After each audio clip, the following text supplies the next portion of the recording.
also want to introduce to you my co-host or co-moderator and the person of Mr. Collins Opara.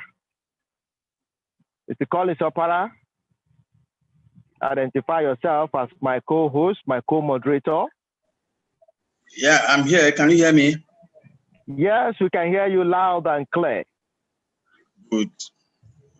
Okay. This is right. this is the rounding up of the most important tip series, aka the TMIT, and we are still expecting the other people to join in. Bijikadu is joining in from Canada. I'm sure that Azuka is joining in from his factory in Oga. He may be very busy now. And Tuki, Francis Wobodo will be joining us later, but we will have to start. Usually, at the end of the year, that is when we should be sharing all the clips. And let's see how we are going to share the clips. Many are called and few are chosen. Let us see how it goes. I'm sure we're going to enjoy ourselves at the end of this session. After the first one, which was taken by Chinedu Eze, we were happy to announce that somebody got a grant through the learning and through the mentorship that this TMIT gave. And we expect that going into 2021, after this session, we will have a lot of positive stories. Those who want to be mentored through this, fine, they will need to indicate that. And those who also want to participate in the 20 million fund, to draw funds with their ideas, will also learn how this is going to happen at the end of this session. Thank you so much, Moses, for introducing me. I'll be very glad to be your co-moderator. Okay, thank you, Mr. Collins. Thank you for that insight. I just want to briefly take us through the journey of the TMIT. It was conceived as a result of the COVID-19 pandemic that kept us all away from our offices, kept us away from social gathering and all other events. And while we're looking at that and crying over the pandemic, the idea came up that we need to move on. And one of the ingredients and one of the ways we have decided to move on is to have a series whereby we'll bring intellectuals, we'll bring in industry movers and shakers to actually come and give us tips on different areas of our life, be it business, be it technology, be it defense, security, social, and all the rest of them. We get these tips, and like Mr. Collins had mentioned, from the first TMIT we had with Mr. Chinedu Eze, it has really taken us, far. Some people have gotten grants in their businesses. From the other sections that we had on AI, the artificial intelligence, and data gathering, it has actually moved some of our business participants a step further to their objective. And we are hoping and we are working towards having a bumper package come 2020. We are moving to the next level, and it is very important that we take these tips very serious. We note them down. It might not be as important as you'll be expecting it today, but keep it in your archives. You can always need these tips. They are very important and they are very necessary. That is that at this moment. Mr. Collins, we'll look at appreciate the kind of appreciation to our partners. Mr. Collins, are you ready with that? Yes, Moses, but the video didn't come up. Yes, so we are going to. Okay, let me take this minute to say a very big thank you to all the enablers of the Innovation Hub, and this particular project is led by Dr. Andre Jarese, and the Innovation Hub. What we are seeing now is just the. I think my network is. What we're seeing now is just the beginning of something that where we are going to. Where we are going to is going to have a big plaza, a big hub that is going to be owned by the association. But we're starting with this. So Dr. Andrew led the team and they were able to raise the fund that would drive this. So we say a big thank you to Dr. Andrew. We say a big thank you to Sandra Ajala and Soulmate. We say a big thank you to JC Anyanele, aka JCJ of Urban Foods. We say a very big thank you to FPG Technologies. We say thank you to Jim Core Resources. And so let me even talk about what they do. Jim Core Resources is an oil servicing firm, and running. In fact, let me say that Jim Core Resources is an emerging leader in the oil and gas service industry, and they run a lot of projects, including NDT, non-destructive testing, welding, inspection services, and others. And Urban Foods is a very big player in the food additive business for many years, and they are the producers of Bolero custard and Bolero range of foods, you know. And Soulmate is very popular cosmetics, popular in cosmetics and all other beauty products. We also have Dr. Andrew. His wife runs a school, but Dr. Andrew himself was the immediate past president of NAPE, and he is a GM exploration ExxonMobil. So this and FPG is a master in IT security. They secure a lot of infrastructure, including high network banks, including Zenith Bank, Sterling Bank, and others. So they secure them from being hacked by, you know what I mean, the Yahoo boys and others. So these are guys that have continued to enable us, and we have others who have joined in that support. GMO inspection company, Simon's Gas is a gas company. Others have continued to put in their energy and put in their time to see that the hub, the association, and also other youths that are even not graduate of food to get value and also get their ideas and also meet people that will mentor them. And these are the same set of people that are saying, look, let us even raise 20 million naira so that we'll drop it down, and those who have ideas and those who have what it takes, you understand, to drive value for the economy will come in and challenge for the funds. So what are in closing, the Innovation Hub is an incubation facility. It incubates ideas, people, and the resources, and that is what it's supposed to do. So these are people that are giving back to society and are saying that, look, no matter what they have, if they don't also try to support and assist those who are coming up, they may not even achieve, they won't achieve that joy of having the type of resources they have, and that is what is happening. And so part of the activities that the Innovation Hub has started is the most important tip series, and that is what it is, the most important tips in various sectors. And when you now want to get the full details, you contact the Innovation Hub and be part of the full-scale training that will be offered to members, and we'll be hearing what these trainings are. So and that is it. That is the appreciation. I want to thank them. I also want to thank all those who have continued to participate in the TMIT series. I'm sure that you would have learned something to change your life. Thank you so much to everyone here. Thank you for the enablers of TMIT. Moses, thank you so much. Okay, thank you, Mr. Collins. I want to use the opportunity to welcome Mr. Azuka. He's with us here. And I also want to welcome no other person but Njideka Nwoga. We will be looking at partnering with you come 2021. So I will get ready for you, and you also get ready for us. We would like to have you as partners come next year, 2021. Okay, that's fine. And also those of us that just came in might not have all your names, but I want to welcome you once again. We have started and we won't waste much of your time. Like we said earlier, this is TMIT in retrospect. So we'll be having facilitators that have been with us from the first series up to the fifth series. While we're saying this, Mr. Chinedu, Engineer Chinedu Eze, we will have you come up in the next 1 or 2 minutes. So get ready for us, get ready with the tips, and also the participants listen carefully. There are things that you missed in the first edition. This you could pick now, and we would like you to ask one or two questions. We also want to remind you that the chat section is open for you to bring up your question even while the session is on.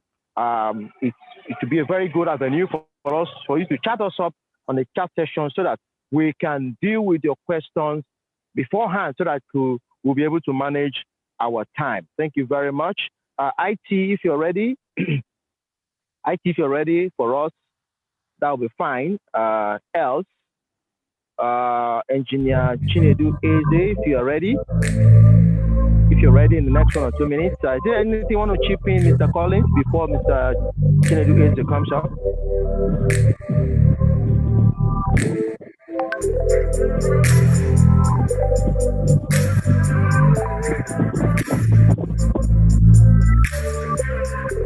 Okay, Mr. Chinedu, are you ready?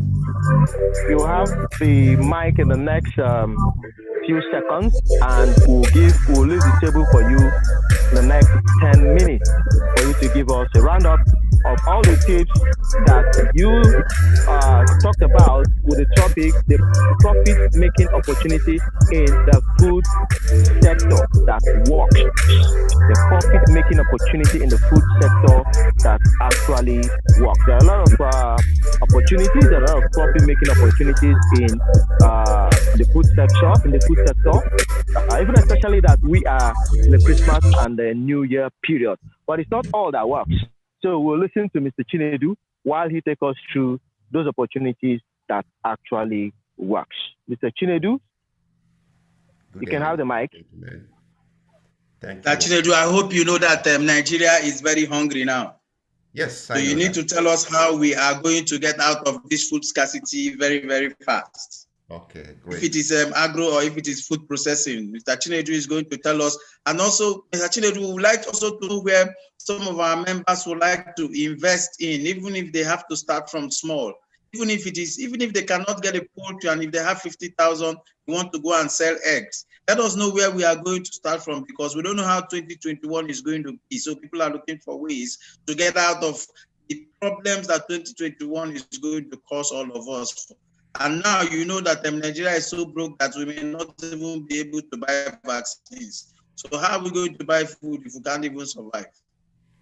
Okay, thank you for the opportunity to once again show light on the previous ideas that were shared here. And I want to announce that from that series, apart from the grant opportunity that have resulted from it, one of the major sponsors of this TMIT have had a product developed. I personally handled that project, and in 2021, such a product is likely to hit your tables. Yes, he wasn't playing in the food industry, but he keyed into one of the ideas. I am making mention of it because you asked, looking at the food insecurity that is looming in Nigeria, what can we do to arrest the situation, and how can we make business out of it? I will not go verbatim to what I presented last time, but I will just touch the few areas that are still calling for investment and give you how you can start. The main summary I want to give now is actually about funding these ideas to life. Okay, what are the areas that are calling for urgent participation and investment? You must have seen from the Nigerian Bureau of Statistics that food items like shrimps, snail, ginger are making wave in terms of export potentials within the Nigerian ecosystem. The point is, how can I play in this area? You should be thinking export at this point in time now. With the current CBN legislation about having your revenue into your account and receiving the same amount, it's very juicy to participate in export. But the problem you will be thinking is, how will I process these items? What are the items that qualifies for me to export? I just made mention of you, made mention to you the current NBS statistics. Ginger is a very good product that is being exported out of Nigeria currently. Personally, Last week, I went to buy a kilo of ginger. You wouldn't be able to take the price I paid to buy a kilo of ginger here in Europe. Why are we having so much scarcity and yet we are rated the poverty capital of the world? Simply because we are not able to turn resources, transform resources into revenue earning products. Back to your question, Mr. Collins. The only way out of the looming food insecurity in Nigeria is for us to begin to process the little that we produce. For every person, for every individual to begin to process whatever that is being produced, be it in your community, be it from your village. Start diverting your little income to processing and preserving those little that these peasant farmers are able to produce. Because apart from the fact that some people in the urban area are not getting food, those in the village are having glut. Apart from those who are in the north that are facing insecurity problem, those who are peasant farmers, for instance, in my village, they farm okra, they farm cocoyam, they farm yam, they farm rice, but they lack the ability to process and extend the shelf life of these products. People in Benue are still wasting fruits. You can begin to go into fruit coating to extend the shelf life of some of these fruits. These are possible opportunities. If you can't do it alone, you could come together and aggregate fund and get experts to run this business on your behalf. You must have heard about farm funding and farm crowding and all that. These are possible areas you could develop business from. But majorly today, I want to actually talk about funding your idea, because I know you see these opportunities. In the Nigeria of today now, there are three fundamental challenges Nigerians are facing in any area you find them. One is food, another is mobility, another one is shelter. I am playing from the food sector, and I want to talk about how certain ideas you want to bring to life in the food sector could be funded. Generally, there are two ways to fund an idea, either by equity or by debt. Your equity can come from different areas. For people like us who are into product development, it's a great equity for us because we don't have to waste much money hiring experts to develop the product. We only develop the product and now look for those who will fund it for us to multiply it. That is when we now talk about debt. Today, I want to just talk about the funding in 4 categories. First and foremost, somebody will want to give you a fund to run that idea. But the point is that, do you understand the investment principles in the food sector? Do you understand how to invest this fund in order to bring back profit? Okay, so if you understand the investment, do you understand how raw materials are transformed to preserve its value? Raw material transformation. Okay, if you're able to transform these raw materials, do you understand how you can sell this product to the point of lead and get it maximum value? In Abakaliki, for instance, in as much as rice is sold 28,000 naira in Lagos, a bushel of rice is milled in Abakaliki for less than 11,000 naira. And about 2.5 bushels can give you a quantity that will outweigh the foreign one bag that is no longer up to 100 kg. So what can you do from there? If I were to be you, I will partner and fund these farmers. Because one of the challenges they face as a matter of research conducted is that they are not able to have sufficient fund to process it into a form that it can be presented within the cities. So what people now do is that they look for millers, fund them to buy this paddy in a larger quantity, process it, polish it. Immediately they're able to mill it, they take it to a polisher polishes it, and it's come back to Lagos and sells at 28,000 to 25,000. Somebody will come and tell you that the closing of border has made food to be available. It's not really that. It simply means that farmers now have the opportunity to get value from what they have sold. Not that people are not still importing rice. They are, but there is now a value for locally made rice because the closure of the border made it impossible for people to flood the market. So you can leverage on this. Now that the borders are open, two things are going to happen. There is going to be an abandonment of this padding in various areas. You can begin to offtake them and process them and reserve them. A well-processed rice can last more than 12 months without anything happening to you, so long as the moisture levels and all the parameters concerning it are well kept. You can begin to invest in this area because very soon, I mean very, very soon, people can no longer be able to differentiate between the foreign rice and the ones you get in Abakaliki. Back to the funding options. I want to address actually those who want to seek grants for their funding, who want to seek loans for their ideas, who want to seek investments from maybe an anonymous member, a friend, and all that. You see, there are different kind of investors, and they look for different kind of parameters in your business. I want to take Tony Animal for instance. They called for ideas, and in that idea, they want to know how you intend to bring this idea to business and how this idea tends to make money for you. In this case now, they are not looking at the profitability alone. They are looking at the efficiency. It's a kind of investor that want to look at the efficiency of the idea you're bringing and how the persons behind it can run such an idea to make sure that the money given to you doesn't go down the drain.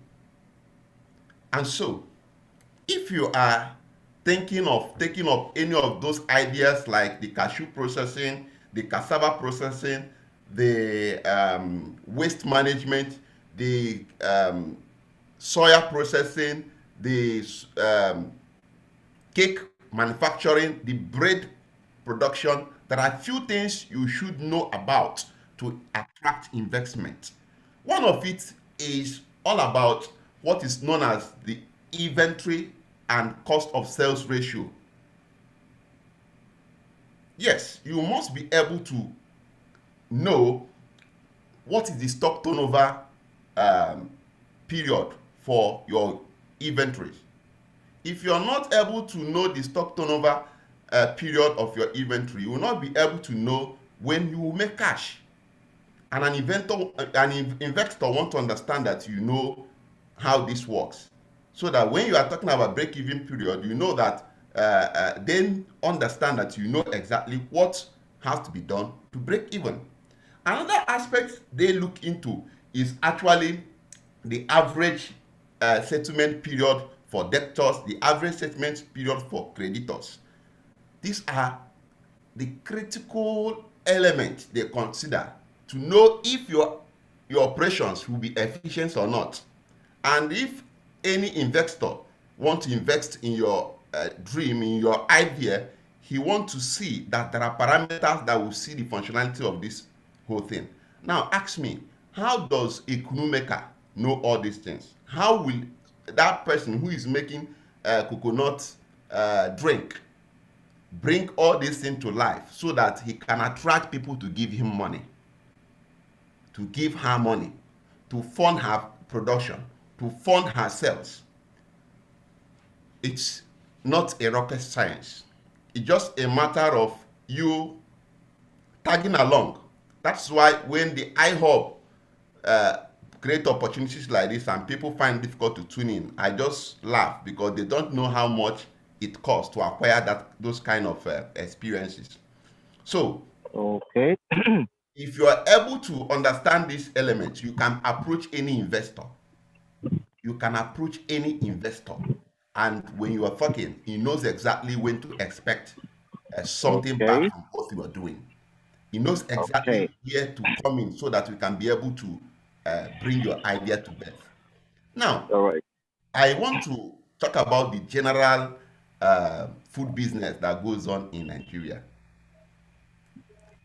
Cake and bread production. Cake and bread production. Every graduate or every entrepreneur who want to go into food will always start with the confectionaries. Cake and bread. Cake and bread. Some will try to add something like cookies. Although the cookie market in Nigeria has not been utilized, but the cake industry, quite a large number of persons do not really know how to commercialize their cake. As a matter of fact, the only cake you can buy along the road, as I speak to you now, is one made by UAC.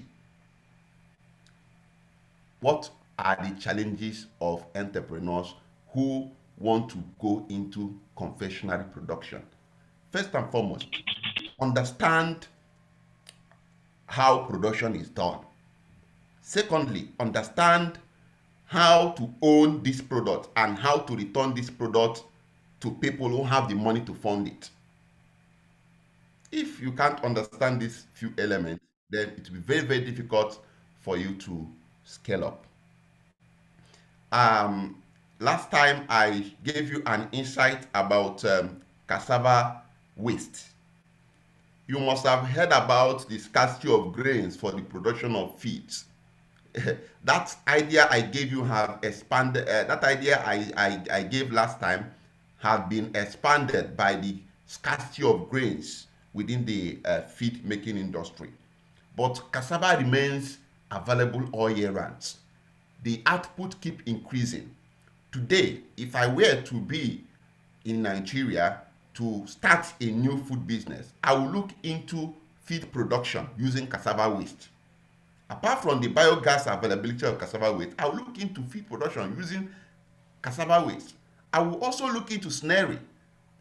I will also look at the packaging of shrimps, because what is happening is that the current shrimps that is being exported today is actually from the raw waters, from the raw fishers who fish this product and take out. So I will look at how can I make this product to Chinedu, I'm going to ask a question. Chinedu, I'm going to ask a question. I know that you are very passionate about this, and if we leave you in the next 2 hours, you will still be truly, and I'm sure the audience here are not happy that I'm going to call Chinedu, but I'm going to ask a few questions. When Chinedu said, that we need to process these things, we need to process these foods. You understand? First of all, there needs to be availability before we process. There used to be an excess of that, yes. But I also think there is still availability. But when you say process, people are going to be thinking that this thing requires so much money, you understand, to set up a manufacturing processing plant for some of these things. You understand? I don't know if any of these processing facilities can be started in their own kitchen. For example, can I go to my 12 market, buy a basket of tomato, come to my house, steam it, get all the necessary preservatives, buy the bottles, and then print my labels and package this and move to the market before I begin to do. Can I do that? Do I need to now get in one big place like a 3-bedroom flat or a warehouse before I start to begin to run a food processing plant? And I think this is what some of us want to hear in just 1 minute, Chinedu. Okay, thank you so much for that direction. You see, the point is that the regulation in Nigeria will not allow you to do that and enter the market. They will ask you for NAFDAC number. They will ask you for the point of production to ensure that the product is produced in the right environment. So it becomes a bottleneck for you. What can you do? The government of Jonathan in 2013 down to 2015 introduced what is called the Technological Incubation Centers, the TICs. What that kind of idea supposed to be is that if you buy the tomatoes from my 12, you take it to a licensed, accredited factory to process for you. But I don't think we'll have a majority of them. Last 2 years, we launched in my factory the contract production services, whereby if you want to transform any of these products, for instance, you want to transform wheat, you want to transform any grain at all into flour, you just give us the volume, bring it to the factory, we'll process for you to the right standard. So, but there are those ones you can actually start from your homes, but you will not be allowed to sell in the open market because NAFDAC will not grant you the number to sell, the NAFDAC number to sell in the open market. But you can use friends and family. Actually, when I started ETC Food in 2014, I started from the kitchen. I started from 2 pentas of soybean to half bag of soybean to a quarter bag of to 1 bag of soybean to 3 bags of soybean. And when the neighbors were testing the product and they were okay, the funds started coming in, and I had to move from the kitchen of my elder sister then in Lagos to a site, a flat. That is perfect. So, operation. What you're saying now is that for everyone listening here who are interested in the food business, production facility will not and should not be the limitation. Their only limitation will be that they are either able to think or not able to think. That is what you are saying here. Yes, exactly. Okay, good. Although I didn't want to go back to the basis of startup, I was thinking I would be addressing those who are already in business that want to scale up. I don't know if you understand what I'm trying to do, because there are people who are already doing this business that want to scale up. They want to grow it out of the little they have started with. But from your question, I see that you are speaking for those who are still nursing this idea to start. As a matter of fact, you need to start small. You need to start. I just talked about the product I finished developing for one of the giants last week. The thing is, before now, this person has had this idea, but how he can transform this idea into a live product has been a challenge.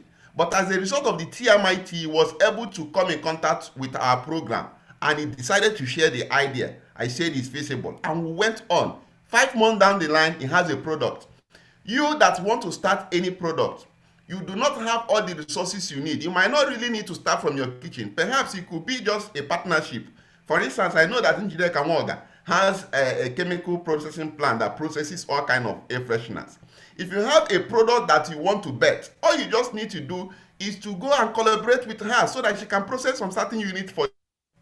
Wonderful. So, Chinedu, what you're saying now is that, because I remember some time back when Azuka Ejekeye was giving his lecture on industrial design, I remember that he was saying something similar to what you said. Now, it just struck me that you're saying that somebody can remain and live in the era or the realm of their dreams for many years. So what they need to do is that they need to come to experts to bring out that dreams and begin to turn it into a product, start from the product design into the product development stages. And that is what you're saying. Exactly. So now, that is the point I'm making. Now, one of the tips that I'm getting, or 3 tips that we're getting from what you have said now, is that one, what can get us out of what we have, the problems we have in the country now, is to process the foods. That is one.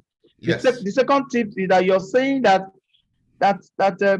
anyone here who wants to go into the food processing, factory availability or money to get a factory should not be the limitation. All they need is the ideas, and now go for a co-shared facility to drive their dreams and bring it into fruition, right? Yes. And the third one I made mention of is the idea of product development. Yes, the idea. The third tip is that if they are having problem bringing out or translating their dreams into reality, they can come and meet experts to do. Good. So it's just all about the product development. Take, for instance, there is one of us who is into oil, is into processing of oil, okay? If that person is having a particular problem, he does not have money to pay for it, an opportunity like this, he comes to the iHub, which have experts, and table this. Instead of paying 250,000 naira for 1 hour consultation to fix that problem, you just take it to iHub. This is what I have been doing. These are challenges I'm facing. It will leverage on the availability of iHub technical crew, and they rally around and fix the gap that was existing as a result of lack of product development. Thank you so much. Thank you so much, Chinedu. I think you have said so much. We will need to be moving into the next speaker to give us tips. Chinedu has been wonderful, and I'm sure that we have all heard him. You see, what Chinedu is trying to say is that you should not continue to exist in the realm of your ideas. There are experts in the innovation hub who are ready to listen to you. Just come up and give a summary of and say, just say, look, I've been having this thing in my head for a very long time, and I need to bring this out. How do we? And a session will be created for you. It will not happen automatically. It will go through stages. So there are people with there. So thank you so much, Chinedu, for that. And we will need to bring in Jude Mary Onukogu to talk about digital product, digital product. Chinedu, you want to say something in 1 minute? Round up, right? Yes, I just want to round up on this. Actually, no idea is too bad to be refined, and no idea is too good to be faulted. It is only when you are in circles of like minds you can be able to see your ideas come to reality. And that is why I want to invite each and every one of us who is having any product to develop to take it to the bench of the iHub. I also want to make as a comment, if you are thinking that you will have sufficient resources to start off your idea before you will start, you will never start. Thank you. So much, Chinedu. Thank you so much for that. We will need to invite Jude Mary Onukogu. Jude Mary Onukogu spoke about digital product. In fact, he's telling us that right from your desk, right from your laptop, your system, you understand, you do not need to be a Yahoo boy or Yahoo girl to begin to make money, you understand, in the industry. And you know that a lot of people are working remotely and are earning so much, and some have refused to work for anybody. They just want to. In fact, last week somebody sent me a proposal. I said that she is a virtual assistant, you understand, and she sent a proposal on what she will do. She has set up a company for herself. So Jude Mary Onoko is going to tell us how we are going to become self-employed. So whether you're working now or you're not, you're going to transit from just work. If you're tired of the amount that you are being paid, and you want to begin to work yourself into growing an income for yourself that is more than what you do, that you come out. He's going to tell us how we are going to bring out the best out of us sitting on our Jude Mary Onukogu. Okay, thank you, Collins. I think you can hear me quite well over there. Yes, we can. Okay. It seems my network is breaking, but I pray it's stable during this period. Okay, ladies and gentlemen, my name is Jude Mary. I thank you for this opportunity once again to meet you right here in this program. We're talking about online business opportunities. During the last TMIT that I had with us, I did explain the various opportunities that are available to us online. I was telling a friend that before now, I think if you're still thinking if online is for me, if it's still possible to do run a business online, I think you rethink, you should re-strategize, because the lockdown actually opened our eyes to what is obtainable. A lot of businesses were on lockdown and they couldn't do anything, in fact, they were crying. Doing great. Okay, I shared with us what happened with Apple. Apple, the iPhone maker, they closed down their physical stores and they opened online. Online, they start up online stores, and they made more sales than they would have made with their physical store during the month of March, during the lockdown, while others were crying. So what I want to share with us is how the various opportunities that are available to us online, that you can work from home where you are, whether you don't have a job or whether you already have a job, you already have a work, but you really want to expand, move into online or establish an online presence. I think this is an opportunity I want to present to you. I wish the host can share my screen. Please allow me to share my screen. I want to show us something. Okay, let me outline the various online opportunities that are profitable. Okay, just like Colin said, when you hear online, what comes to people's mind sometimes Yahoo or scam. I want to tell you that it's not all about that. Okay, I know Nigerians who are doing great. We're actually doing great online, and I can't say I'm one of them. I'm proud to say I'm one of them because even during the lockdown, okay, I started Clean Properties, which is a real estate business. And right from my home where I am, I was actually making sales even when others are crying. I run my company registration right from home and a lot of other things I've been doing. So it's actually very, very possible to do that. Am I able to share my screen, please? Okay, that's great. Okay, so now let's run down through this quickly. I'm going straight to the online opportunities are available to us. Okay, so let me call it, okay. So thank God my network hasn't broken till now. Are you able to see from there? Are you seeing my screen? Profitable online business opportunities. The, first of all, there are two ways you can go about it. You can either create your own digital product or services, or you can use other people's services. There are two ways you can go about it, and this is exactly what I mean. If you want to create your own, if you want to sell digital products or services, create your own. You can either create an ebook. You can write an ebook on something you're good at, maybe a skill. Okay, I wrote an ebook on how to turn your ideas into money. I listed a lot of things that people can do online. I start selling it online using a lot of using online store. So it's an opportunity. And it makes sense. Okay, you can also create a video course of what you're good at. Okay, my one of my younger sister, she was good at cake making. So and I was able to create a store or a course, okay, where she trained people how to make cake. I mean, and she's actually making money from it. You can also, if you're good at graphic designs, website, you can also design website, okay, and sell these services online. You can also do video marketing. So these are wonderful things you can do.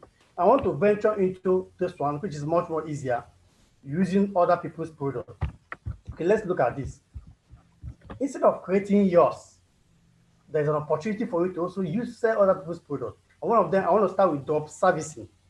Okay, I call it the new oil because it's something you can start even without kobo, without a capital, and you can be making money right from home from the very first day. Now, what is this drop servicing? By my right hand side, you see where I explain. For example, you meet a web designer, okay, and you agree to sell his service as yours. You're not a web designer, you're not good at web designing, but you're able to tell people that you're a web designer, you want to create, you design websites for people. Okay, that is what we call drop servicing. What you do is that you promote the person's service as your own. When people pay you, you add your own prices, okay? And once clients pay you, pay you for the job, you pay the service owner for the job execution while you deliver the finished work direct to the customer. That's what we call service. Now, and let me give you an example. I want to use something similar, which is in real estate, okay? I partnered with a lot of real estate companies, developers, and they have properties in over 14 or 17 states in Nigeria. So while I am here, I could market their properties, their land, their homes. And when clients buy for pay for these properties, I get 15%. And that is exactly something similar to the service. So if you know somebody who is good, who is an expert in web design, you know somebody who can do this or do that, any kind of scale at all can be drop service. It's called the new oil, and it's something that is actually new that you can do. It's an opportunity. Okay. Now we also have what we call drop shipping. Now this time around, you're dealing with physical product. It involves selling of products through online stores where the retailers do not keep a stock of goods, no inventory, no upfront cost. Now let me explain what this means.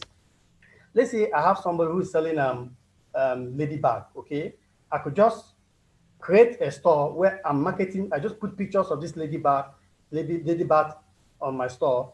When people buy from me, I use their money to pay for the product, order for the product, and put the customer's address. And right there, the owner, the manufacturer, or whoever is the owner of the product will send the product to the customer without me spending any money or spending any extra cost or spending money on stocking. Okay, so it's actually a wonderful business opportunity that customers place order on your site. You purchase direct from the customer, the product owner, using the customer's details, while the owner ships direct to the customer. Okay, now another thing you can do which is also part of selling other people's products, is what we call selling digital products, affiliate marketing. Affiliate marketing is also very wonderful. Okay, in this model now, let me explain. You assuming a company is selling a software that teaches people how to design, people can use to design online store. There is you go to this company and say, okay, now I want to market your product. Okay, the company gives you permission and gives you a link, a special link meant for you. Now, when you market this product and people pay, for this product, you get 50% or more of the that sale. That's what we call affiliate marketing. I started online with affiliate marketing, but let me just share an experience. Okay, I was into drop shipping. I joined a group of drop shippers, and it happens that we're being taught how to design websites. You need a website to be able to do drop shipping because you need to create a store. For most of us, we're 4,000 in this group and above, and 99% of us don't even know how to create websites by then. So I said, okay, this is the market already. So if I'm able to get a software that is just like fill the form, and instantly it creates a store for you, that means I'm in money. So what I did was I go direct to a place we call digital marketplace where they sell softwares and apps. I was able to get this particular store creation app. Now I brought this to this group. A lot of people bought. In fact, within 3 days, I made over $300. And that was the beginning of my online success. And since then, I never looked back because I saw firsthand what is possible. It's not Yahoo. It's not like you look for one old woman in US and dupe them. No way. Those things doesn't work. In fact, it's not good at all. It's evil. You can do a lot of legal things online, moral things online, and we'll be happy doing it. Okay, so it's also the case study I gave about real estate can also be applicable to this place. Okay, you sell the product. Land can be a physical. It is a physical product. Okay, you market this product, join these companies, market that product, and you get served. Now, what I want to explain, actually, what I'm trying to explain here is that a lot of things you can do online. Okay, now in this iHub, we have training coming up. We have a training coming up on the 18th and 19th of December at the iHub Hall in Surulere. Okay, we have different courses you can learn. You can learn how to start your own profitable online company from scratch. So within this period of this training, you can be able to launch your own online company. Okay, that is profitable from the very first or second day of launching it. Okay, you also have another package where we teach you how to create, register, and promote your brand online. Wonderful training, I'm telling you. We also have training where you learn how to manage your digital assets, which includes your website, how to create a website, create a store, how to employ digital staff, okay, or online customer care businesses, okay, even security, how to secure your online asset, okay. It's also a course on its own. We also have a course that deals with digital sales and marketing, how you can make sell online. See, one of the advantages of online business, let me just run through it, okay. One of the advantages of online business is this, and I want to explain this. One of them is low startup cost. First of all, you might not even need capital to start. Remember, these things I just explained now. You also have what we call less business expenses. You can work from your home. Your rent, your house, you don't need to pay office rent. Your house rent covers it all. You can work from home, okay? With just the internet, you're already in business. It's an opportunity to be your own boss. Nobody's going to be chasing you. If you don't meet target now, I'm going to sack you. Be your own boss. That's an opportunity. Online businesses grants you, okay? It's also an opportunity to reach wider audience right from home. If you open a shop somewhere, if somebody doesn't come that day, you might miss you've not made any sale. But what if you're at home and you're able to reach 1,000, 10,000 persons through Facebook ad, through paid ad, through social media? The sales I've made so far, I made them through WhatsApp status, through paid ad, and my social media handles, okay? So right in your home, you can do this, and many more. So it's an opportunity that we should take advantage of. Let me tell you, I was telling a friend, if you're in business right now and your company or business is not online, in the next 5 years, you might be out of business. The competitors might kick you out of business because everything is going digitally. They say digital, we are into digital things, and digital is taking over everything. So this opportunity to come online, okay? You can start your own company, Okay, you can create and promote your brand online if you already have a business. You can also create website, manage website. You can also make run what I just explained, sell other people's products through drop servicing, through drop shipping, and through affiliate marketing. So I'll leave it at this point and allow us to make ask questions. Now, if you're able to attend this program that is coming up on the 18th to 19th December, you get certificate of completion. You get you will train on Facebook ads from certified expert. You also qualify. You might qualify for Futo IHub mentoring program that is in the pipeline. You also get free training books that will assist you. So this is meant for everybody. If you're unemployed, you can start your own company through this way after the training. If you're a business owner, right, whatever you're doing right now, you can expand and establish online presence when you learn digital marketing and digital sales. Okay, you can be a website manager too. You can be a content developer. You can create your own company as an entrepreneur, and the rest of them. Okay, so thank you very much. I leave the floor open for your questions because I believe much more in the question. Thank you, Collins. Over to you. Thank you so much, Jude. Jude, from what I hear, you are saying that you are going to Yahoo. A lot of us here now. Yes. I don't know if you can hear me. Of course. Yes, I can. Okay. So now, Jude, you have made very strong points. These days, okay, it's also not easy for any person or just anybody to get a laptop and a good system that works, because Deji would agree with me, who is a serious coder. You know, those are those people that write those type of numbers that can confuse your head.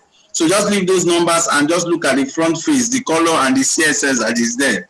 You understand? So they will agree with me that a very good system that you want to work with wouldn't be anything cheaper than 90,000 naira. So now, Jude, as we move into 2021, what will people who cannot make so much money, because you're saying that they need to be on the system, and some of them need to also use a phone to work, you understand? And some of these apps are built very heavy these days, and what it means is that they need to use phones that are minimum 2 gig RAM, you understand, to work with. So how are we going to get around some of these challenges?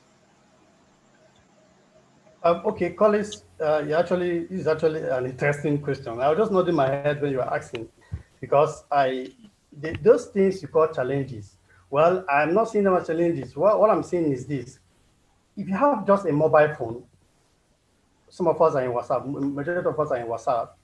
We just have our WhatsApp status. We share pictures, we share content with friends and all that. Okay, if you just have WhatsApp, I think is a great start for you. The companies, it's just a matter of filling form to join these companies. It's just a matter of meeting the web designers and say, okay, I want to help you to service your product. And you market these things online with what you have already, your WhatsApp, your Facebook. These things are starting points for you. So you don't actually need a laptop to begin. I have a laptop. I'm doing this training from laptop, but most of my training or most of my works actually done with the phone. I touch my laptop just a few hours. Maybe what you're saying now is that, for example, I have a website and I don't have time to be looking at the website. Most websites these days are built on WordPress. Some are Wix and others. And a lot of these have plugins. And because they are built on themes, they usually require update. They usually require amendment. I need to update product on my store site of my website. I need to update my blog. I need to share a blog, whatever. So what you're saying now is that if I do not have time, I need to chase other things. You understand? You're saying that people who come for this training can make a proposal to people like this and say, look, let me just be doing your updates every month. Let me just be doing sharing your social media stuff for you. Let me do these things for you. Let me even create simple graphics on my phone for you and make some money. You understand? So I mean, I could be making up to 20 to 50,000 on a monthly basis for one person.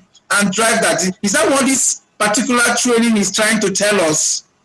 Exactly, exactly. So we're also going to serve like a middleman for clients that come to us. Okay, so if you don't have the time, you don't want to be looking at the system, you don't want to get involved so deeply into this, you can contract the iHub because we have experts who are digital marketers, who have web designers already. They can manage your website.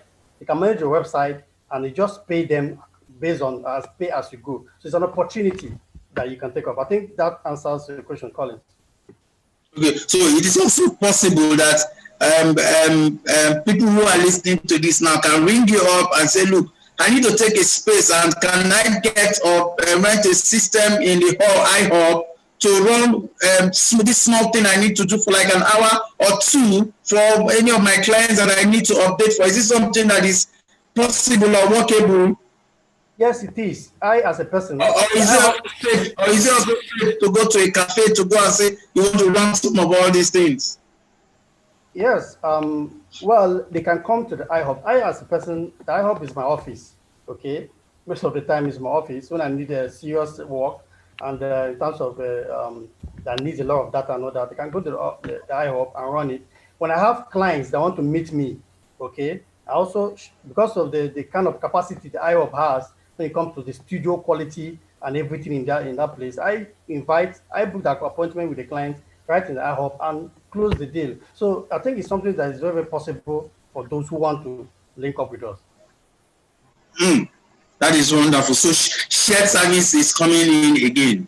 Shared service in the food production industry, shared service in the office, and also in the business development industry. This is wonderful. Everything is going shared. I'm sure that we're still going to be talking about shared again. And, when we listen to somebody like Digi, I'm sure we're going to be talking about that again. When we also listen to Mazuka Ejike, we're going to be talking about shared service in industrial design. I also remember that some time ago, Linear Star and Njideka Nwoga published a shared warehouse where people go to take space and put in their machines and so that they can do production. Njideka, can you talk about that for like 2 minutes? Njideka, are you here?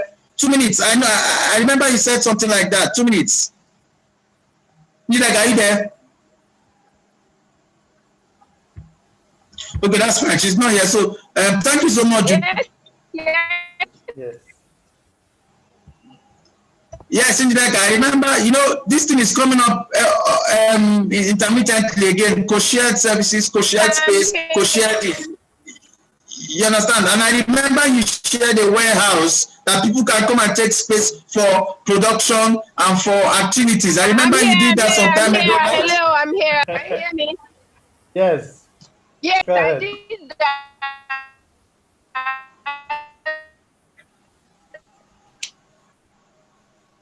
I think now you need to share network. It's still very much available and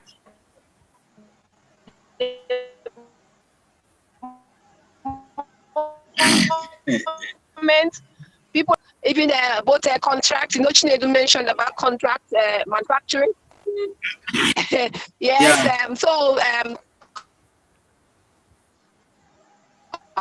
Currently, people are using to do contract registration for NAFDAC and then take a space, put in your machine, do your thing, do your small scale. That opportunity is still there for those. Yeah, that was.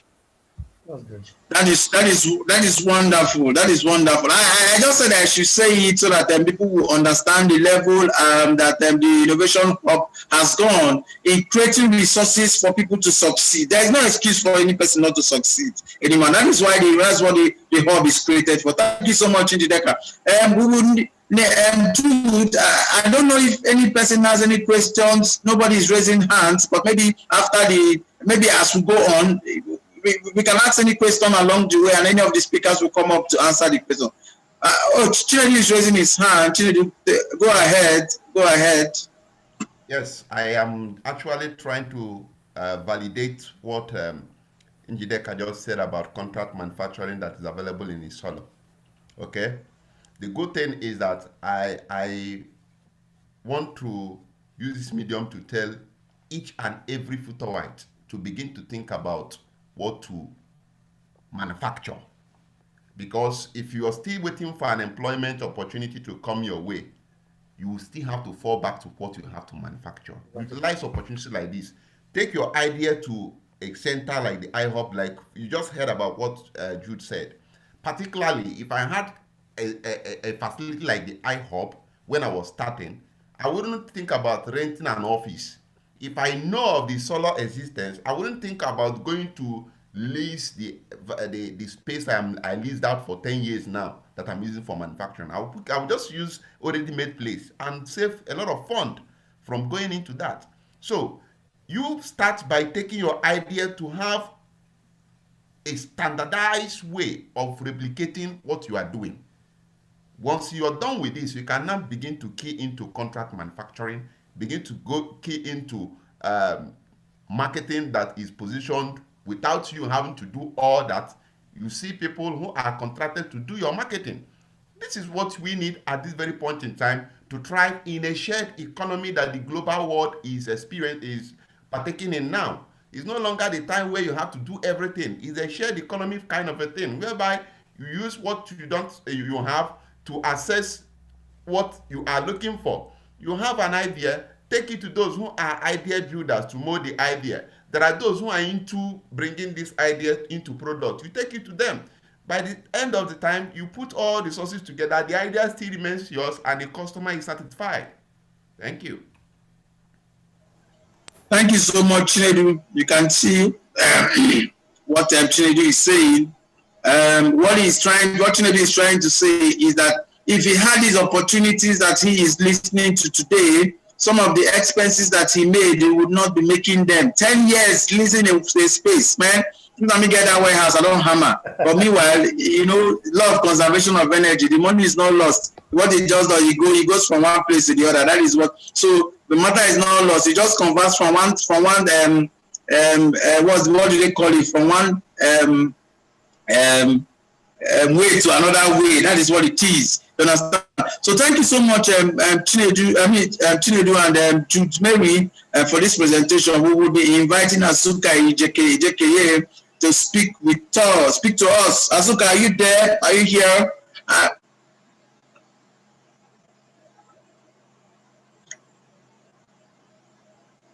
Asuka. Yes, oh yes, he's here. Yes, I am. Yeah. Hello, everyone. Can you hear me clearly? Yeah. Yes, we can hear you. Okay, this is a unique one because I am currently at the Lagos International Trade Fair. We have yes, I was going to say that, Asuka. I was going to ask, how is the trade fair going? I remember I promised you I was going to visit your stand at the trade fair, but that day I got a client call. That was why I couldn't come. When is the trade fair ending, Asuka? It ends tomorrow. So this is a very unique lecture, a very unique feedback in that I will also try to do a bit of walk around as I talk around some of the things that is wonderful. We talked about. So this is live from the trade fair. I greet everybody, grateful to it and all members in the house. We talked about craft to industry, and there could be no better way to talk about this. So I want to share my screen. I hope I'll be able to share my screen.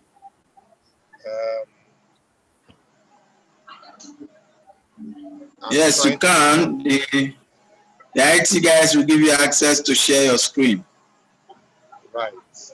So, okay. I see your app, Azuka. I'm coming. I see your app. I hope you will show us what we don't want to see, Azuka. Well, you are my guy, so no matter what. So you can see what I have here, right? Yeah. Good. So very, very, very, very quickly, just following up on this that we did before, I will quickly go to this page. Everything we talked about was on craft to industry. Something very unique happened to me during this fair, and I will focus on it. It starts from a food perspective. I'm talking about the one that concerns food. Even though this is craft to industry, I'm going to link it to food. So if you follow this slide, I encountered this product. What you see on your screen is actually sugar. I'm going to play a video later. It's called Mazakuta. Mazakwela. Now, I encountered Mazakwela during this fair with the Nigerian Sugar Development Council. And Mazakwela happens to be an existing locally refined sugar that is very popular in the north. And what does this mean? It means that in local industry, we already have sugar, and it is refined in a way that it is not up to white sugar level, which means it doesn't have any of the additives or impurities and all of that. But yes, Azuka, I can confirm that you know this sugar in the north. Good. But what struck me is that there's a national sugar development program that has not taken into consideration how to take this sugar that is probably, I don't have the results of the test, but because it is so naturally made, it has no additives, and it is clean. Why have we not taken this craft into proper packaging and put it on the shelves of ShopRite? Again, when I ask the question every time, craft to industry, this is exactly what we talk about. I will play a video of this later. I don't want us to waste too much time on this, but this is the first point that I want us to take. And I saw this at the fair. The minute I saw it at the fair, I decided it was going to be part of my talk. The second thing is this stand we're looking at. The young man on the left, I can also show this video later, but the young man on the left happens to be a member of my team. We met somebody at this fair, and she quickly didn't have a solution to merchandise her shoes. And we quickly designed a stand for her using HDF, cut it in the factory, and we delivered it to the stand and we got paid. So just like we've been talking about contract manufacturing, once you understand the product you want to make and the industrial design is there, there's no reason why you should be waiting until you can have all the money to buy CNC machines or laser cutting machines. Now, the third one is very interesting. This is a stand very close to me, a young man, his name is Aziz. Probably some of the most beautiful t-shirts I've ever seen. And this young man is a graduate of, I think, graphic design, but he has taken Adire and Batik to a different level and he's manufacturing. So the point is, all these crafts, and we have these crafts in every culture. I mean, every culture, we have all kinds of crafts, things that we're doing. Oh my God. Things that we're doing and we're doing very well. I'm sorry, I just lost my screen. So we're doing these things very well. There's no reason why these things are not in the shops. Can you still see my screen? Yes, we can see. Okay, good. So I will do live videos of these people once I'm done. So I want to go to this page because we have just 10 minutes. So we said, it's your face that you have seen, not the slide. Oh, 1 second. 1 second, please. 1 second. Let me share my screen again. Sorry about that. Technology always does whatever it likes. Okay. Can you see my screen now? Yes. Okay, good. So because we have 10 minutes and we've gone through all of this before, I'm sure there will be more and more opportunities to talk about these. I talked about this guy in his t-shirt. I hope everybody saw that. So these are my 5 things I would really like to stress as we end this fantastic year, this fantastic lecture series. First, I want to thank the guys of Lagos Tutor Alumni. This series has been beautiful, has been insightful, has been, even for those of us who prepared the lectures, it made us push ourselves a little bit further to even better understand some of the things we're doing. So first and foremost, guys, I think we all, myself included, should continue to switch our attitude from craft to manufacturing. You want to be able to make multiple products in sizable numbers of the same quality. It is critical. And that's where things like contract manufacturing, outsourcing of certain parts of your job, clear understanding of the process, mentorship, those things come in handy. But we must switch our attitude. Attitude is everything. We must go from craft to manufacturing. I must say that I haven't seen one of us attending the trade fair that started 10 days ago. It is good you attend some of these things and see what's happening in the industry. Now, secondly, and a lot of the speakers before me have said this, don't always aim to own your value chain. Your procurement, the raw materials, where are you good? Are you good in the design phase? Focus on it. Be the champion there. And now when you have designed, the production side, you can always look for a partner. Sign an agreement and make sure you protect yourself. But find somebody who is credible. Find somebody who doesn't really need to steal to make money, and the person will respect your intellectual property. Collaborate with businesses that already have competence. That's outsourcing it. Within the food community, there are so many people who have done so many things, be it in food, be it in light industrial manufacturing, be it in logistics, be it in IT, be it in cybersecurity, even real estate. Talk to people and find out where you want to belong, the area you're good at, and then you can outsource all the other ones. And then this for me is how I started, to localize international products and manufacturing standards. Never, ever, ever do anything you're doing thinking about, oh, is Nigeria anything? There's no such thing in the product market. The product market has standards. The consumer who's picking up a mobile phone has standards. Your competition has set their own standards. You have to meet it and surpass it. So we must ensure that we localize international manufacturing standards. Then, just like we saw with Mazakoila and that we have seen with the Adire and Baltic materials, look within your culture. In our culture lies a lot of gems, a lot of beautiful products that the world knows nothing about. Look within your culture. That's where you will find true product innovation. Yes, you can build on what others have built before. Nobody's saying you have to go and start afresh.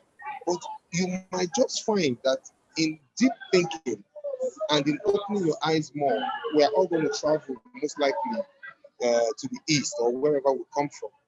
Open your eyes and have a mind to see what are the products that are being used, whether it's in food. Within our cultures, various cultures, lie the things that we can build on. Let's get this toga of shirt and tie off us, and let's look within our culture. We will find things that really need to be improved upon and become products that the world has never seen. And then I dare you to come to market. And I'm daring you in a good, brotherly, friendly, alumni way. Don't just sit on that idea. You are working it and working it. And today you make an excuse. Next tomorrow you make another excuse. Maybe you have somebody financing you. You're making it. No. Come to the market. It is the field where you will be tested. Yet, it is by coming to the market that you will grow. These 5 tips are my tips as we round up this series. So I will switch back to my live video, hoping that as we talk through, I can give you a good feel of the trade fair as it continues on board. So yeah, this is my stand.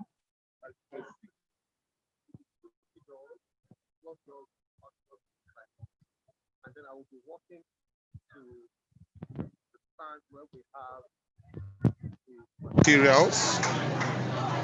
These are the materials. All of these materials are made. There are blouses, there are shirts, and they are made by this handsome young man. Say hi, you are live. Hi. Can you guys see? And this young man has created this fantastic apparel, has wonderful customers that's making a lot of money here. So ladies and gentlemen, that's live from the Lagos Trade Fair. Collins, back to you.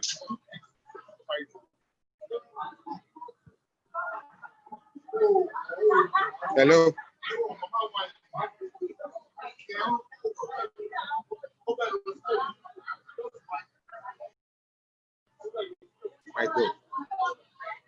Oh, I need to unmute myself. You were not hearing me. Yeah, Azuka, can you hear me? I can hear you now, yes. Okay, that's fine. You can unshare your screen. You can unshare. Okay, that's fine. Did you hear? Did you see all the things I showed? Yes, we saw it. We saw the that's the guys that makes apparel that you showed there. We saw that very, very well.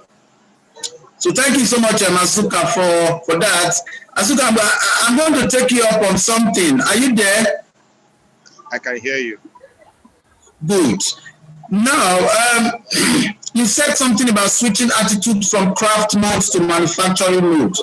Asuka, you know that those days when all of us were in primary school, I will tell you that today is the day for craft and work. Is that what you're trying to say, or you're trying to make us understand that we need to begin to move from another thinking of craft? Is it what you're saying, how to draw those baskets and move off those baskets and take medium and begin to do all those things that we saw in home economics? Is it what you're trying to say to us, or? I'm trying to say that we should think big, we should really think big. We should just shed any inhibition that is pushing us to go far, far, far higher than what we think we can achieve. If, for example, somebody decides he wants to make table mats or mat solutions or pillows, even throw pillows. You want to make throw pillows. You learned how to make throw pillows. Why must you make 12 throw pillows a month? Why not 12,000 throw pillows a month? That's what I'm talking about. What you're saying is that because I saw that sugar you showed to us, I saw the other things that you showed to us. What you're saying now is that if I love and learned while growing up to fry akara, you understand, and do it very well, you understand, to the market, I should even be proud to come to the trade fair and say that, look, I have a very wonderful way of selling akara, and you can feed everybody in the trade fair there. Is that what you're trying to tell us? That we should change our attitude, you understand, and get these things right? Whatever we do, you understand, to provide services for others is a craft, is a work, is something that can also give us put income on our table. Is it what you're trying to tell us? Or we should look at it from the point of we need to go and learn one thing that has been written or researched in one university or one college or just something like that, and wait until we're able to get or teach people, you understand, how to fry akara in the Lagos Business School way or something like that. All of the innovation in akara has been done by our forefathers. We need to take akara from the akara level to Krispy Kreme level to McDonald's level. There should be akara that can stay on the shelf for 5 days and survive.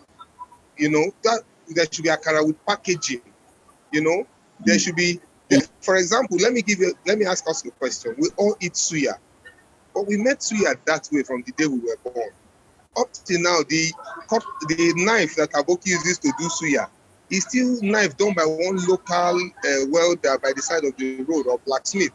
Why is there no set of utensils developed by us for suya eating, or a special fork, two-fork fork for eating suya? Instead, we're using toothpick.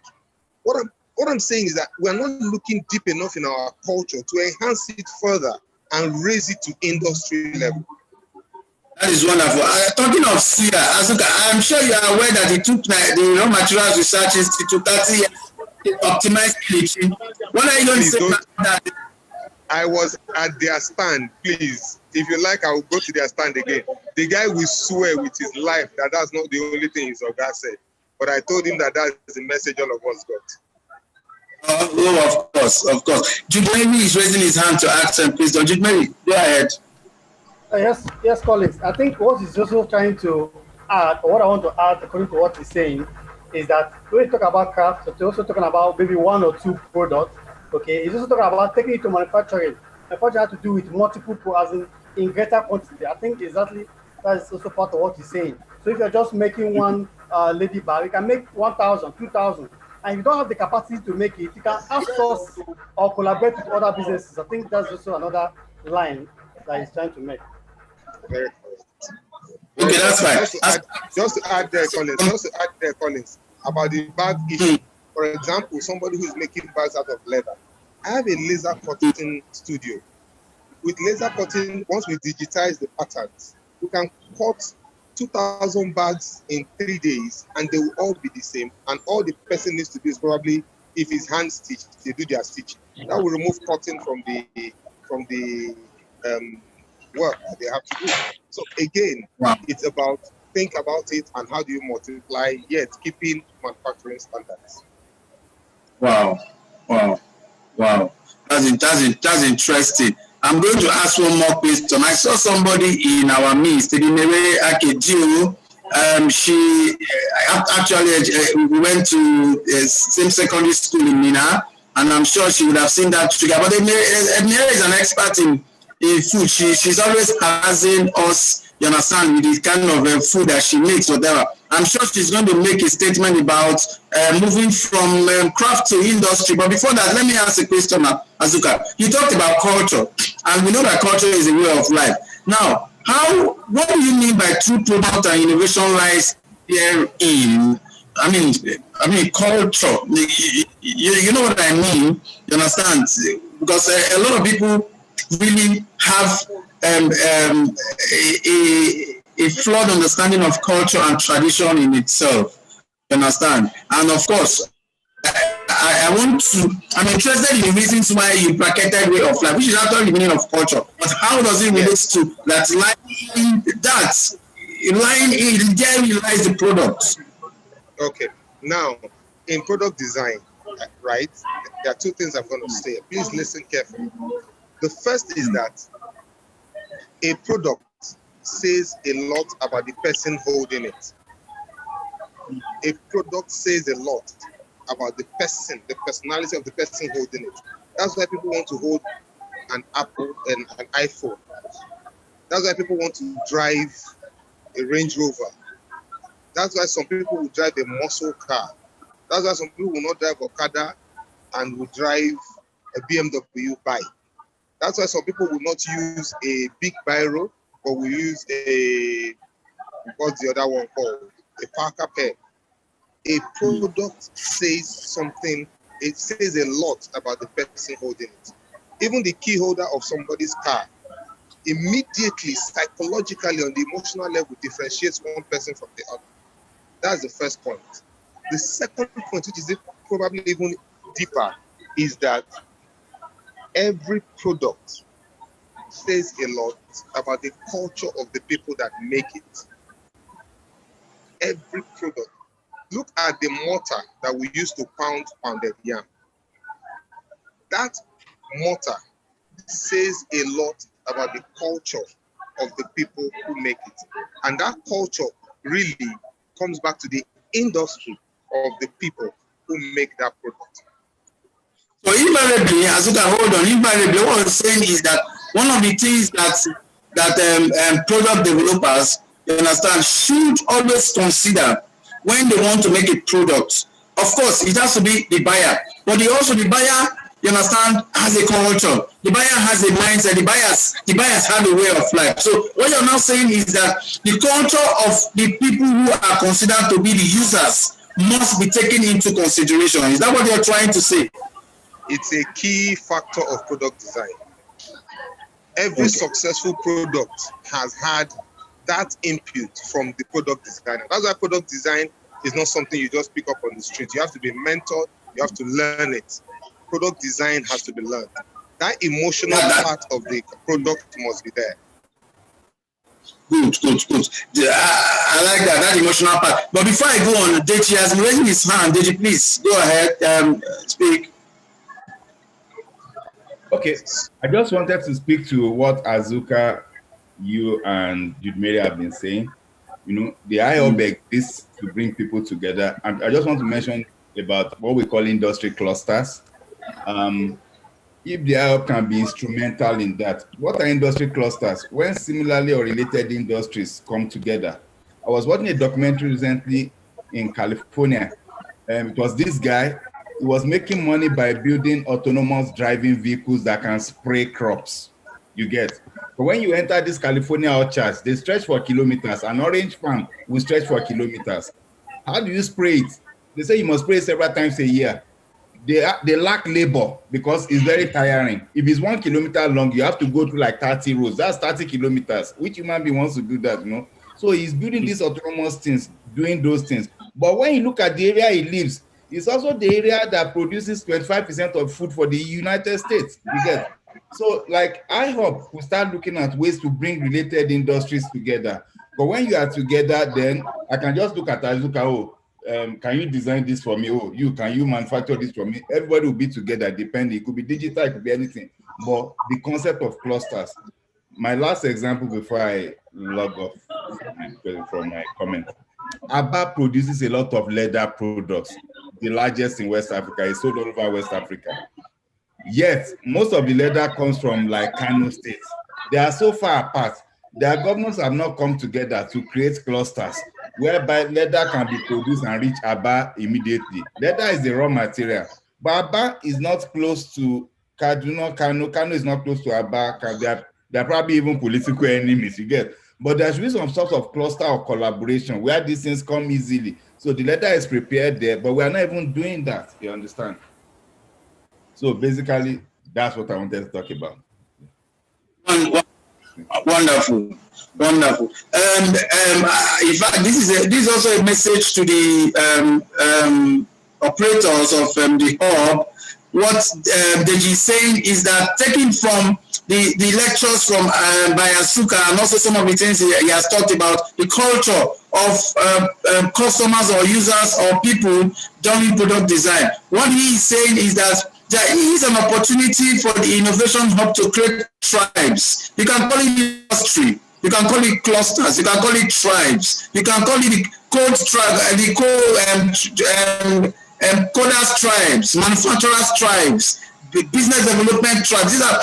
These people are going to begin to look at their industries together like a tribe, like a culture, like a tradition, and begin to develop capacity in that so that they can also bring those capacity within the hub to support those who are growing.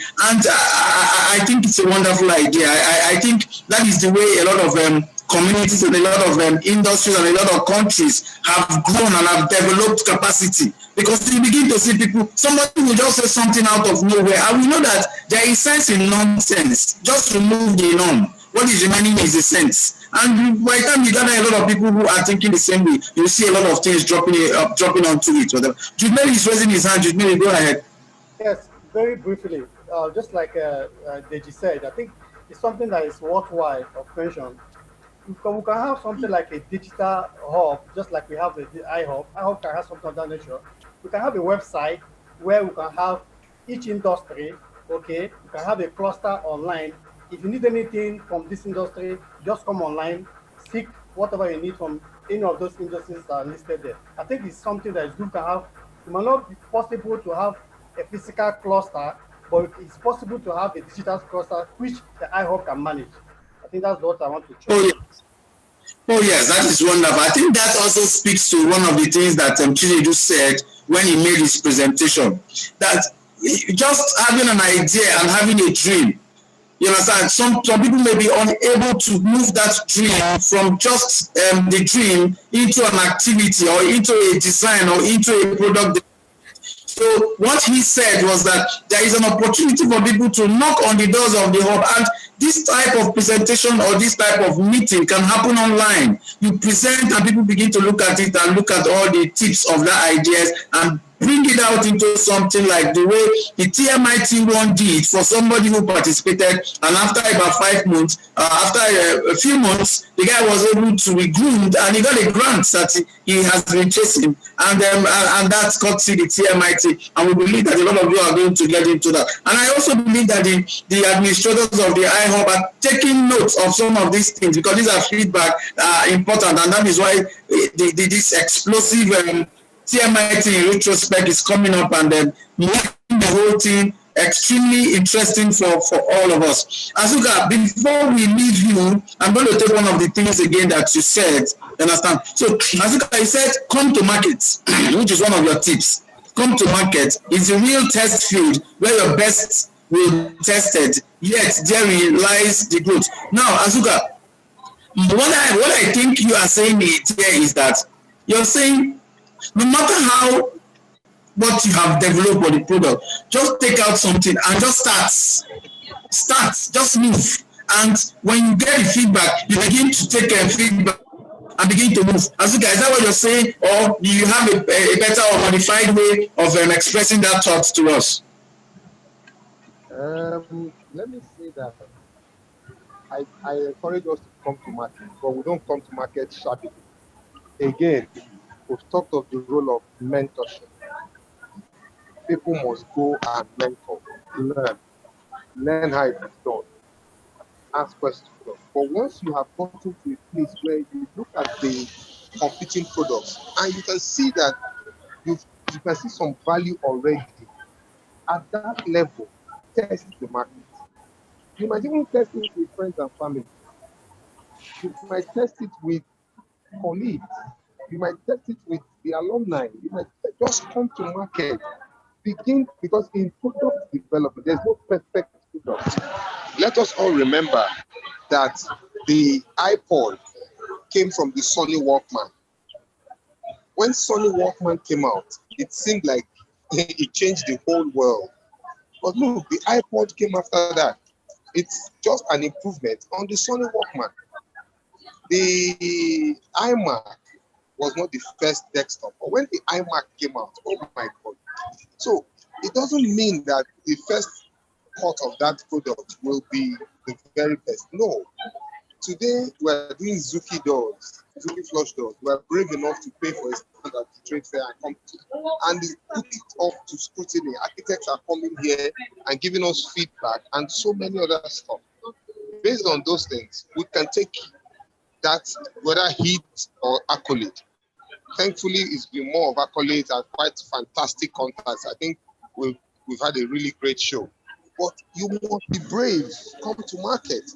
And of course, in being brave, it means you would have put in a lot of hard work.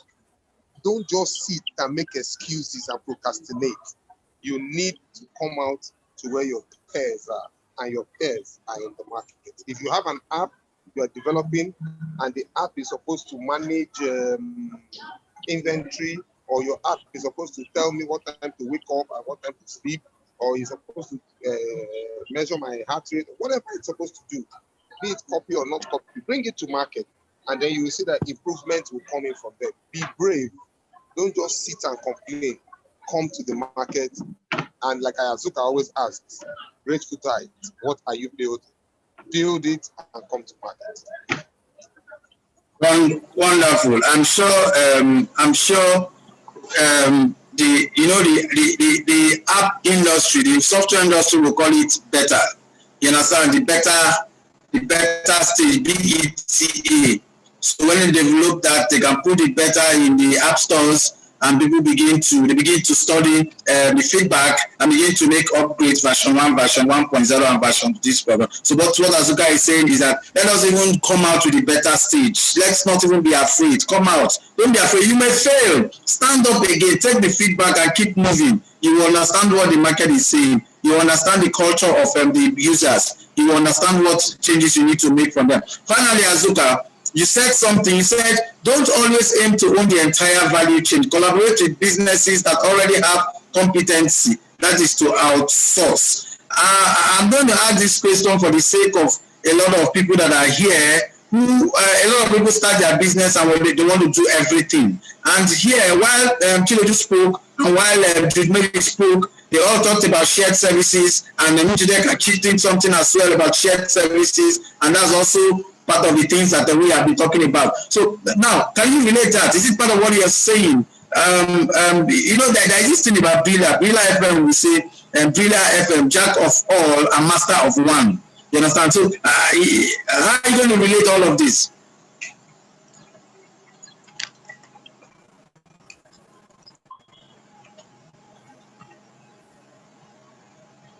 Azuka, you're mute. Azuka, you need to unmute. Sorry about yes. We can hear you. Okay, so it's been said repeatedly today and all throughout this lecture. So if you can do it on your own, Your voice is low. voice is low. Can you hear me now? Yes. Okay, so yes, so if you can do it on your own, why not? When I started very, very small in a container. I didn't need them to outsource anything. But the first thing I did was to get somebody who was more competent than I was in developing my product line. In fact, I started this business today. I started with making shirts. Most people don't know, maybe only Chuki and if I Badom actually know, maybe Rex actually know how I started business. I started business making shirts. I used to go to a bar. But when I really started my own, I had my mother's machine. And I just employed a tailor who knew better than I did. Of course, but if you are going bigger, you don't need to buy machines. If your skill is to design the material, the finished apparel, design it and get a tailor to sew it to your design. If you like, develop your pattern. If you're going to distribute something you have made already, you don't need to buy bosses. Get somebody who can do distribution for you. It helps. But if you can run the whole value chain well, go ahead and do it if that's your business model. But I don't think in this age and time, it is efficient to do that. You simply can't do everything. You simply can't do everything. You just Thank you so much. Areas. Yes.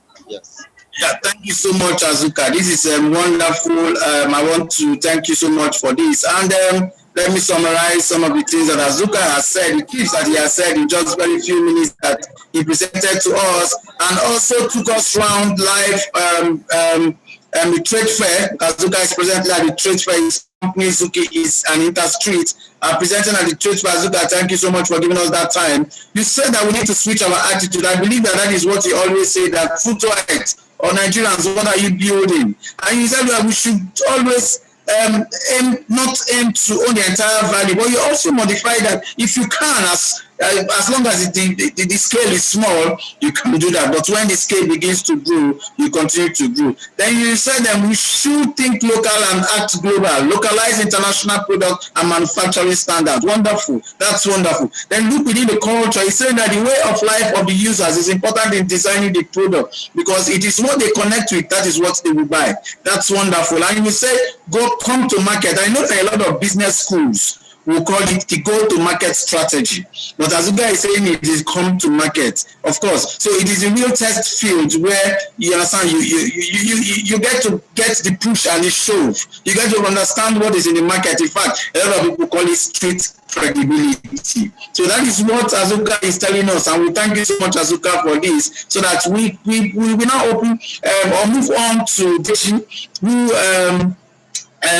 talk to us about artificial intelligence, and Deji also talked to us about how artificial intelligence a lot of people think that artificial intelligence looks like one of those things that we see in Matrix movies. If anybody has seen that movie called Matrix, you always think that you can never, or you have seen a science fiction movie, you understand? And you know what, science fiction movies are some of those things that actually came as an idea, but over time, this is something in 1980s and 1990s, but today those things are actually coming out as products, but they were science fictions to us.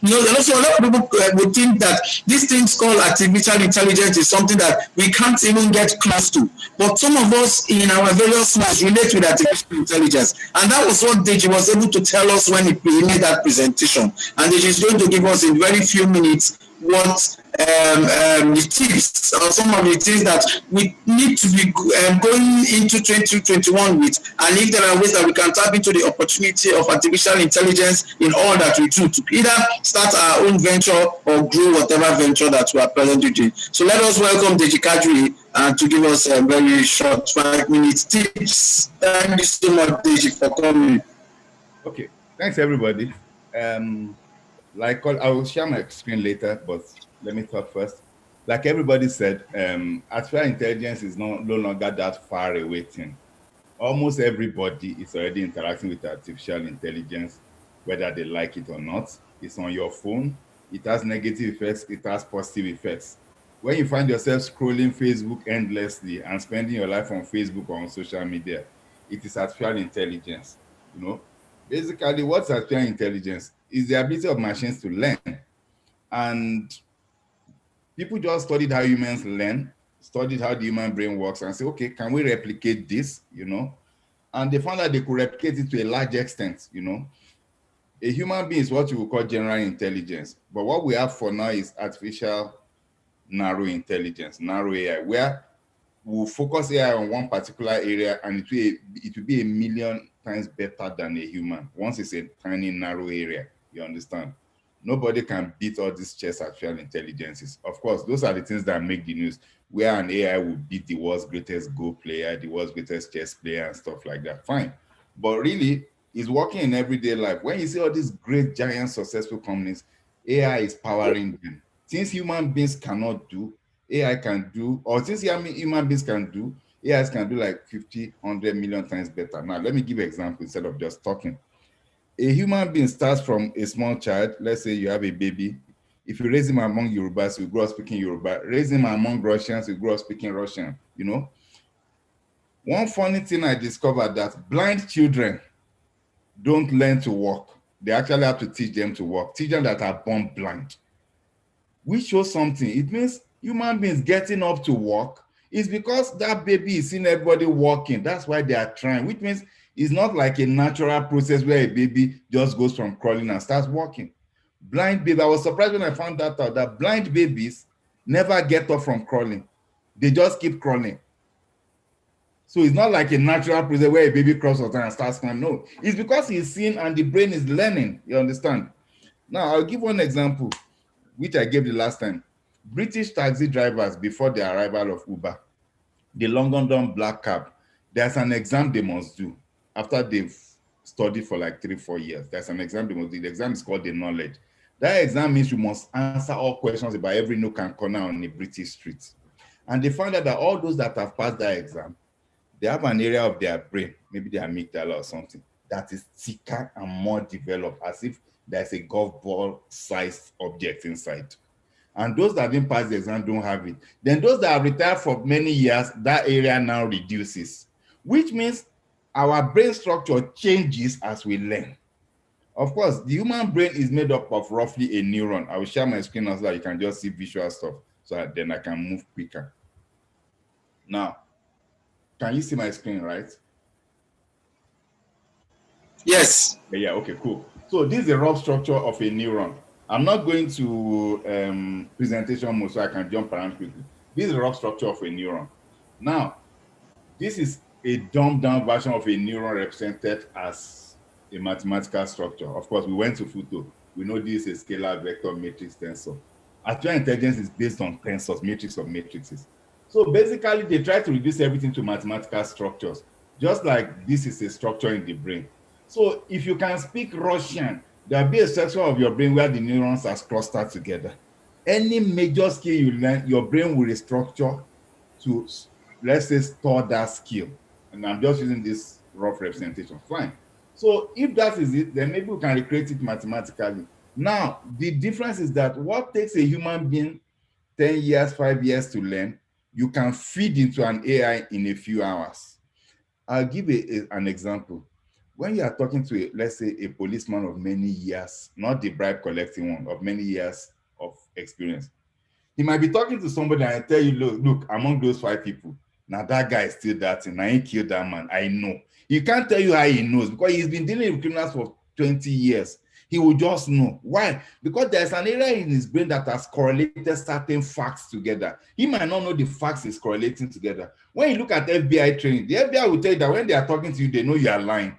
They say there's a way lying people behave like the rest of us don't know, but they have trained 10, 15 years from experience, they know. Maybe some people will say a lying person blinks more. I hope I'm not blinking so you won't think I'm lying. Let me open my eyes wide. So they'll say a lying person blinks more or something. They know all those cues, you know, and they will know. So these things take years to learn. But for AI, you simply feed an AI with numbers. You feed it with numbers. Let me give you an example. This is a set of numbers now of, let's say, a fictitious supermarket or an online store, where we say this is a meal, this is the salary, then this is whether purchase or they replace the loan or not. I'm making this oversimplified. For AI, each of these things like gender, age, we call them features. And AI might have 300 features, 50 features, 100 features. Once you can reduce data to this and to millions of rows, feed it to an AI. This is called labeled data, which means take the data of all the, let's say, 4 million people who have gotten loans in GTB in the last 10 years. Take all their data and feed it to an AI, but label the data whether they paid the loan back or not. Now, key in the GCADRIS data, and the AI will predict with 98% or 99% accuracy whether did you pay back that loan or not, or Collins will pay back that loan or not.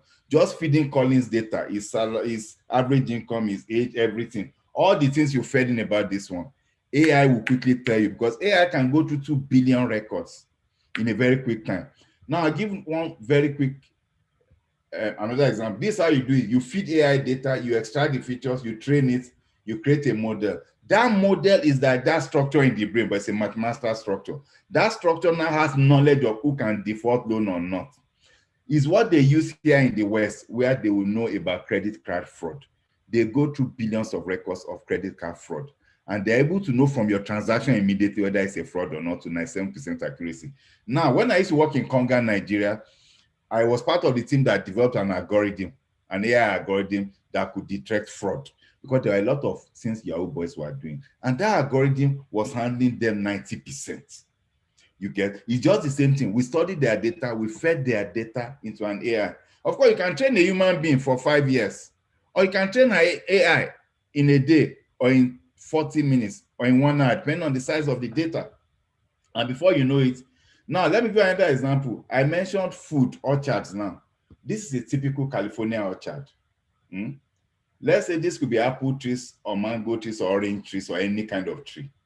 Look at it, it stretches for kilometers.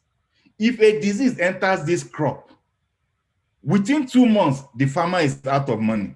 His multi-million-dollar business, what $100 million, is gone. We know what disease causes. Diseases to plants have caused famine in Africa, everywhere in the world. There was one disease that almost decimated the world supply of bananas once. Now, look at this aerial photo. Now, look at this drone. This particular drone is spraying. But imagine, this is a typical application I'm telling you. A drone will be fitted with cameras, and it will quickly, within 2 days, snap the entire image of all these fields. You now feed it to an artificial intelligence AI that has been trained to recognize particular diseases. A human being will look at these pictures and not see anything. An AI will analyze these pictures and tell you that this particular patch has the cassava something disease. They can quickly destroy that patch. It can even tell you the stages. Now, this is a human lung. So it will take a human being maybe 10 years or 8 years or 5 years of training to recognize cancer or tuberculosis from looking at these images. For those of us that have gone for scans in hospitals, they will take your scan, send it to a radiographer, then send somebody who will look at it and give you a diagnosis.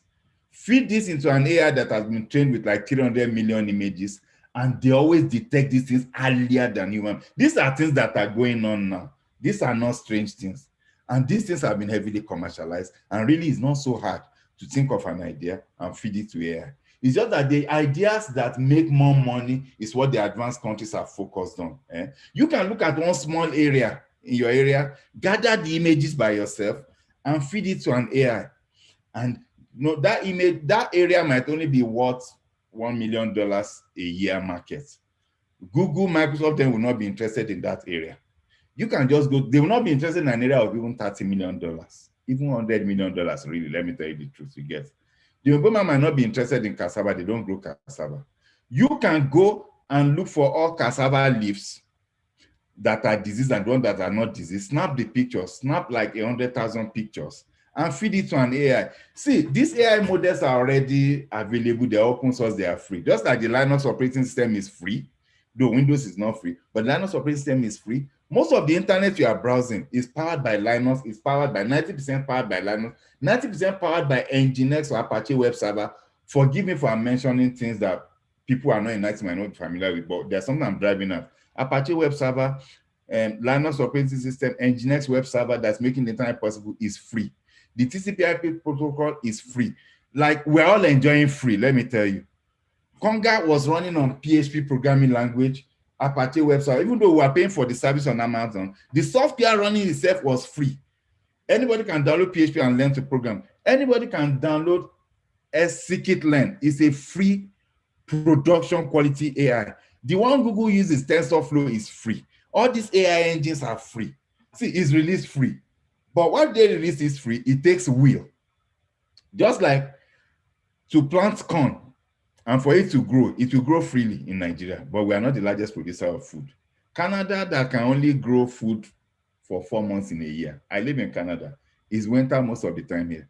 They might tell you winter is 3 months. That's when there is snow. But believe me, for 5 months of the year, temperature will never cross 10 degrees. Most people get cold in AC of 25, and they will say, please, now off that AC, you get. Here, on a good day, like today now, I'm going to go up because temperature is 5. I'm going to take a walk, you get. So we are so lucky in Africa, but we are not using it, you get. So you can go and take pictures of all disease cassava, all disease maize, then go to on the field, that's where the effort comes from, and use drone to snap images of maize that is diseased at various stages. You know, if government or somebody should finance this and keep snapping it so that we have an image of maybe 50,000, 100,000, 200,000 and host it somewhere. If at times, if you say you are hosting it for academic research, people like Google AWS will actually give you free space. We have ImageNet that contains over 15,000 images, each of various images for image recognition. Now we can now feed that into AI that this is maize disease at various stages, this cassava disease at various stages. So people can now tap into that ImageNet and the model we've built and just zoom across the large farms, maybe Dangote farms, and tell him that corner there on this longitude, this has disease. And they quickly take care of it. Look at this. Pilots use this to map their routes so that your plane will not crash against a mountain. These are snow-capped mountains, but not everything white here is snow. Some is cloud, some is snow. You know, human planes have been crashing on places like this because humans can't really tell apart which one is snow-capped mountain, which one is cloud. But AI models that Google trained, 99.99% identifies it, and pilots can fly safely. You get. So once everything is reduced to mathematics, now there are models they are training now to recognize faces in a crowd. You might not be able to recognize your brother in this crowd, but look at that, the AI has covered everybody in square. Now, let me show you one picture. This is funny. This picture was taken in 2015. Sorry. I'm looking for the picture and I can't seem to find it. It's of me and my friends. Okay, yeah. This is me and my friends in 2015. We went out sailing in Lagos. Now, this my friend is wearing glasses and a cap. And Facebook has labeled his name. That is image recognition. Imagine we are looking for criminals and we just put it as our borders at the airport. Somebody has stolen Nigerians' money, is trying to escape. A camera is there just feeding everybody's face to an image recognition. So the guy is wearing glasses, is wearing face cap, trying to escape. He has stolen $2 billion from Nigeria. And there you quickly identify him that's Deji. You get, who just stole the money. And they just say, sir, can you step aside? Easily. All these things are being used heavily. AI is being used everywhere. AI is not that strange thing that's far away, you understand? Now, another area where we use it is Netflix using it for YouTube, using it for image recognition. I will say one last thing before I take questions. They say if you interact with Facebook to a certain level, Facebook will know you more than your friends know you. If you interact to a certain level again, it will know you more than your spouse knows you. Then if you interact to a certain level, it will know you more than you know yourself. That is what Russia did to America the last time. They created millions of fake accounts and used it to make Americans to hate each other, which means social media can be used to turn your people against you. It can be used to manipulate public opinion. Because the algorithm knows you. It knows what Deji hates. It knows what Colin hates. So if the algorithm wants Deji to hate Collins, it will generate certain fake news about Collins that Deji hates. If it knows I hate people who eat Uba, it will start posting images of Collins eating Uba. If it knows I hate people who have 3 wives, it will start showing me fake news of Azuka secretly marrying 3 wives. Then I'll start hating Azuka. That's how we are like potty in the hands of AI. In fact, I used to say that human beings used to worship all sorts of fake gods in ancient times, and that then we now became godless because of technology. Now we are creating the gods ourselves that we can ask questions and worship. You know, people used to consult the oracle, both from Africa and in Greece. The ancient Greeks could never take a decision without consulting the Greek oracle. Likewise, African. Then technology said, oh, we can take our fate in our hands and stuff. Now we are going back to creating those gods in the name of AI. But where the AI is detecting cancer way earlier than we can know. We don't even know cancer is there. You get? There's one picture of one guy that had a disease. It's of a hand. The guy had a disease. People didn't know what was wrong with him. They didn't know this guy. This is a story on the internet. Then he had problem with his hand. I think he couldn't grab, things were not working. You know what they found out? People didn't know what was wrong. But when they scanned his hand and fed it to AI, AI was saying the guy's age is like, let's say AI is saying his age is 13 and the guy is 20 something. That's when they discovered that there's actually a disease where somebody's bone will remain at a certain age and his body has grown, which is causing problem. AI detected that because they had millions of images of people's bone structure by age. So from that, I will take questions. Let me not, we only have a short time to talk now, so it won't be boring. So wow. Yeah. Thank you so much. Thank you so much, DG. It's in fact, I'm sure that people became so rapt with their attention that nobody wanted to leave. But before I go ahead, Asuka has been raising his hand. Asuka, please go ahead. Your voice is low. Oh, my voice is low. Can you hear me now? Yeah. You're not going to keep pressing all this information. Hey, how do we begin to use it? Okay, seriously. The truth is this: we know that we are terrible with data. Even my business, the more you lecture, I listened to your lecture the last time when I was doing retail for all the multinationals. I think I would have done close to 3,000 to 4,000 retail executions over 6-7 years. But if you ask me any data from that whole work that I did, I can't really lay my hand on it. And I look back and I say, oh my God, that is knowledge thrown away. Apart from myself and a few people that worked with me, all the learnings that we took, which is why I can come and talk about it. But if there had been a way to put all the data together, how did we come up with the designs? What was the time it took us to do each design and all of that? So here is the thing. I don't know if it's a question, and I don't want to make the mistake again. Today, I am now manufacturing doors. In fact, I'm in the 4th generation of my doors. That's why now we can come to the exhibition. How does one really know the data classes to take?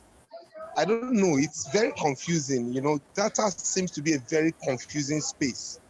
You are taking customer name, customer email, customer phone number, customer address. What else do you want to take?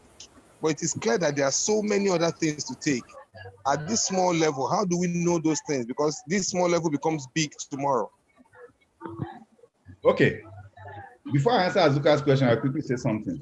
Can I share my screen again? Let me see. Yeah, I think I can. Yeah. There is something wonderful. Oh, sorry, I think I'm in the wrong screen. Let me get the right thing. For some reason. Sorry, which one are you seeing? I'm seeing the Google homepage. What? The Google homepage. Oh, good. That's what I want to do. Now, look at this. There's a lot of free stuff out there. All these big companies like Google, Apple, whatever, maybe not Apple, Facebook, they have a lot of free stuff to help the young person grow. When you now grow and you are making money, you now start subscribing. Now, but they make it so easy to go. Google Maps is free. You can even use Google Maps in your own products with free, let's say 1 million requests per month. To them, that's nothing. But when you now grow suddenly to Uber level, you start paying them. So look at this. Few people use this. All my sisters own company and they still try to go and buy Microsoft Word. This is docs.google.com. Some people know this. Maybe all of us know it, but I have to stress it again. This is free. Google has given you 15 gig. I click Sheet. This is a free spreadsheet. I'm coming. Let me go to my own personal dashboard. Now, these are spreadsheets, for instance. Now, these are all sorts of spreadsheets that you can create new one. You can do this, and you have a spreadsheet, and you save it, and you have 15 gig free. And I've not even exhausted my 15 gig. I opened Google in 2003. I've not exhausted my 15 gig. All my CV, everything is there. It has equivalent of spreadsheet now.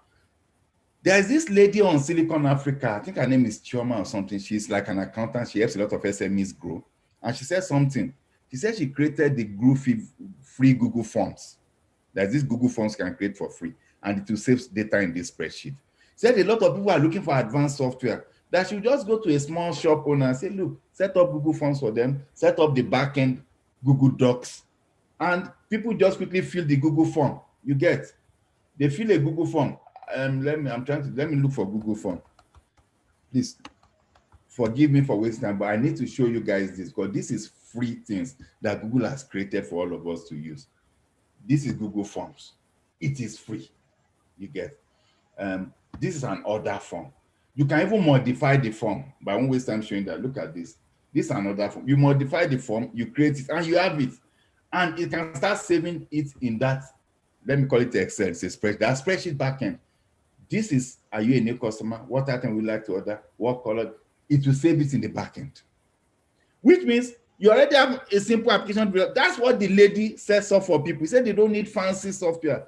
By the time they start entering all of this, before you know it, you have 2 years of data in your backend. Now, as per Zuka's question, what do you store? See, just look for the sweet spot between functionality. You know, there's a way you start asking for 25 things and it will be impracticable. In theory, the more you store, the better, but don't kill yourself. Just store what makes sense. Name, location, address, anything you can store that is practicable. Maybe by the time you store 10 things, don't worry, because it is now the job of the person analyzing to enrich the data. Maybe because you gave me your address now, there are APIs where I can write programs that will look at your address and bring location and bring more information. Maybe based on the address, you are saying Aba, you're saying in Lagos, you're saying this place. Maybe based on that, I can start bringing up the GDP of that place or other demographics of that place that I need. Don't worry, it doesn't matter. Things that we don't feel are related end up getting related. For instance, when some people did analytics, they found out that everybody that was buying beer was also buying baby nappies, baby diapers. Why? So because of that, they moved beer, 6-pack beer and baby diapers together, and the sales of both increased. Actually, what caused this was that a lot of young fathers, when they are coming home, their wives will say, oh, help me buy baby diapers. And the guy wants to get his own 6-pack beer so he can relax and watch his football game to a 6-pack. And this in America anyway is their lifestyle. So a 6-pack of beer. So they found out that, okay, when we move the nappy and the beer together, the guy will not, at times the guy might just pick his beer and go, or just pick nappy and forget the beer because they're supposed to be in different section. But look at the link between nappy and beer. Baby know they drink beer, but the papa will then send the message that bring it. He needs to grab his beer or his drinks and grab the diaper. And bringing them together on the same shelf skyrocket the sales of both because it made it easier. That was the link. The father was the link. You get. So as you just store as much as you can, but know that the analyst can, based on certain information, pull in more things. Based on your phone number, you can pull in your provider. You can pull in other things. I know that your provider is not active in Ijebu later, so please, like in the early days of GSM, MTN was not in Ijebu, or was it MTN? One of them was not in Ijebu, Glo was in Ijebu. So based on that, we might just put your phone number and say, okay, don't market to Glo customers in Ijebu. I don't market to MTN and Airtel customers in Ijebu yet, or Econet then, you get. So don't worry, we will enrich the data, but just take as much as you can that is practicable. You can't take more. There are some models in life, there are some applications in life that you don't need more than 5 things to make a prediction. You get. But there are some you need like 25 things. You get. So it depends on it. But just store your data. So all of you don't say, oh, I don't have money for application. There is that Google Forms. There is Google Sheets. All those things you can use. Now, I've been using Google Sheets to store quite a number of things myself. That I don't, This is a spreadsheet. Wow, that's Azuka, I'm sure you are satisfied, or if there is more questions you need to ask. Yeah, I would even take my question one step further, because Okay. fantastically at this fair, surprisingly, we've gotten at least over 100 quality contacts at this fair. Now, those contacts need a fair is a networking event. Those contacts need follow-up. And we have been told there's another fair in Abuja, and part of our strategy is to keep participating in fairs. Is there a way during the fair, because if there was a way while the fair was going on, that we will be keen in these things and quickly begin to extrapolate and have real-time interaction with these people? Let me give you an example. If somebody, most of the people that came here are either building houses or they are developing estates. But a lot of questions they were asking us, biometric door handle, which we don't carry. What other ones? The security door of particular grade, fire rating of this. How do you link a product? This is a very, I don't know if it can make sense. How do you link a product live when an event like this is going on? How can you link it live to sources of other information within the same industry? Does this make sense? Yeah, it makes serious sense. There are products like this being used as far back as 5 years ago or more in the West. Wow. There are mobile apps. See, the thing is, but it will take a lot of back-end work. The way it works is this. Imagine it's a combination of technologies, image recognition, then lots of what we call APIs, application programming interface. What's an API? An API is simply a way for you to programmatically talk to something that you think is not available. For instance, Facebook has an API that you can talk to and extract data. You get many companies, many services have API. Google Maps that you use, it has API, so that if you want to build your own application, you just programmatically be talking to Google Maps, which means you can just send, your phone has GPS. So let's say you write an application now, that application knows your location. So you can now write an application that will send that location information, longitude and latitude to Google Maps API. And based on that, Google Maps will send you information that you use to render your own map, and just use that for example. So what Azuka is talking about now, imagine on your phone there's an application. You look at an image, this is already working in the West. You enter a supermarket, you snap a bottle of wine. It will give you the prices from 5 different places on that bottle of wine. So you know that you shouldn't buy it in ShopRite, you should go and buy it in the Prince. You get. So imagine a situation where you have a robust API where you scan, as soon as you show the image of that product, it depends on now what you want. You now sit down, what do I want? What APIs can I talk to? Is it pricing information you want? Is it location information? Is it information about the guy himself? Where once you key in his name, his social media search is run, where you can get his LinkedIn profile, his Facebook profile, and his Twitter profile. You begin to know him. Let me even tell you, somebody hit my friend's car 4 years ago in Lagos, or 5 years ago. My friend's wife, somebody hit their car on not close to Falmouth Bridge, close to Bonican. The guy insulted them. The guy was very unprofessional. But while the guy was arguing with them, the guy's friend jumped down. The guy's friend saw him. It's like, let's say me now, I'm insulting some women, even though I'm wrong, I hit their car, now using Gragra to insult them. Now, Collins is passing by. So, Deji, what happened, Deji? Deji Kadi, what happened, The guys had that name, and they searched social media. The guy stormed off. I guess they can't hold him. He stormed off. They now use social media because they had his name. They searched. They saw his face. They checked the Facebook, LinkedIn, knew where he worked, and went to meet him in his company. Because they recorded him. And they challenged him in his company. And the guy quickly complied and repaired. Because he didn't want them to know in his company that he exhibited such brutal behavior. Wow. And I'm not trying. But Azuka, you will need to ask for a session with me so that you can automate your process. Azuka, you are becoming more interested in this than me. In fact, it's wonderful. I'm sure because the other manufacturer, I think this will benefit, because I mean, you need to link up. Imagine the beer and diapers, man. That's wonderful approach. Just looking at the data and saying that, look, why does this person buy my?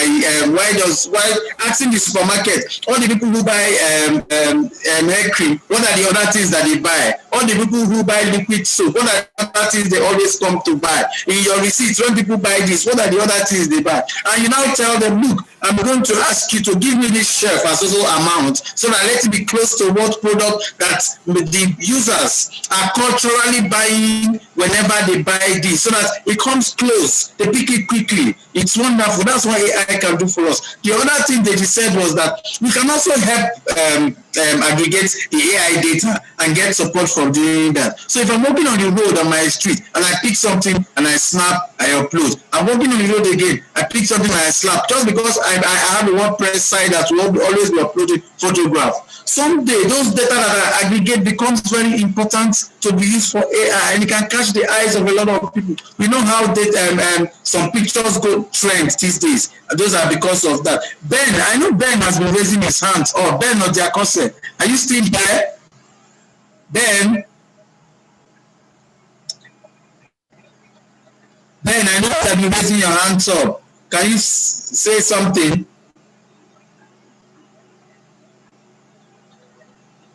Oh, I think we have lost Ben.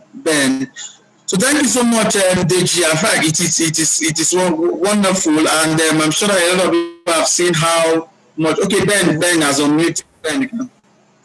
Okay. Thank you very much for your presentation. I really enjoyed it.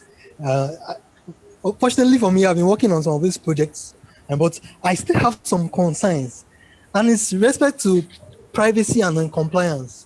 Most of the tools we have today, in fact, it's so amazing what AI holds for the future, especially in healthcare and other medical applications.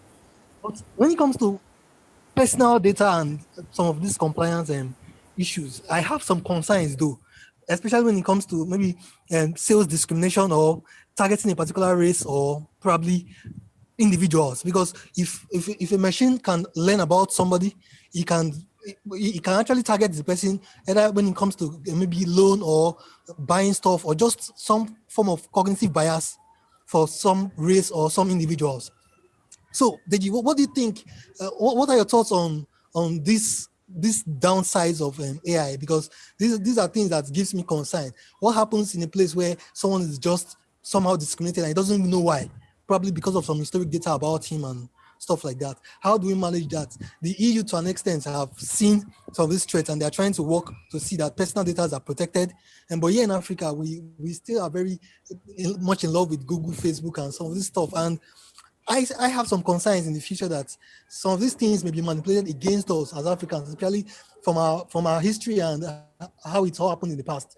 What are your thoughts on these things, and how can we protect our data here in Africa while we interact with the AI from the West and these tools, these free tools that are given to us? How do we protect ourselves as well as get the benefit of AI? Okay, thank you.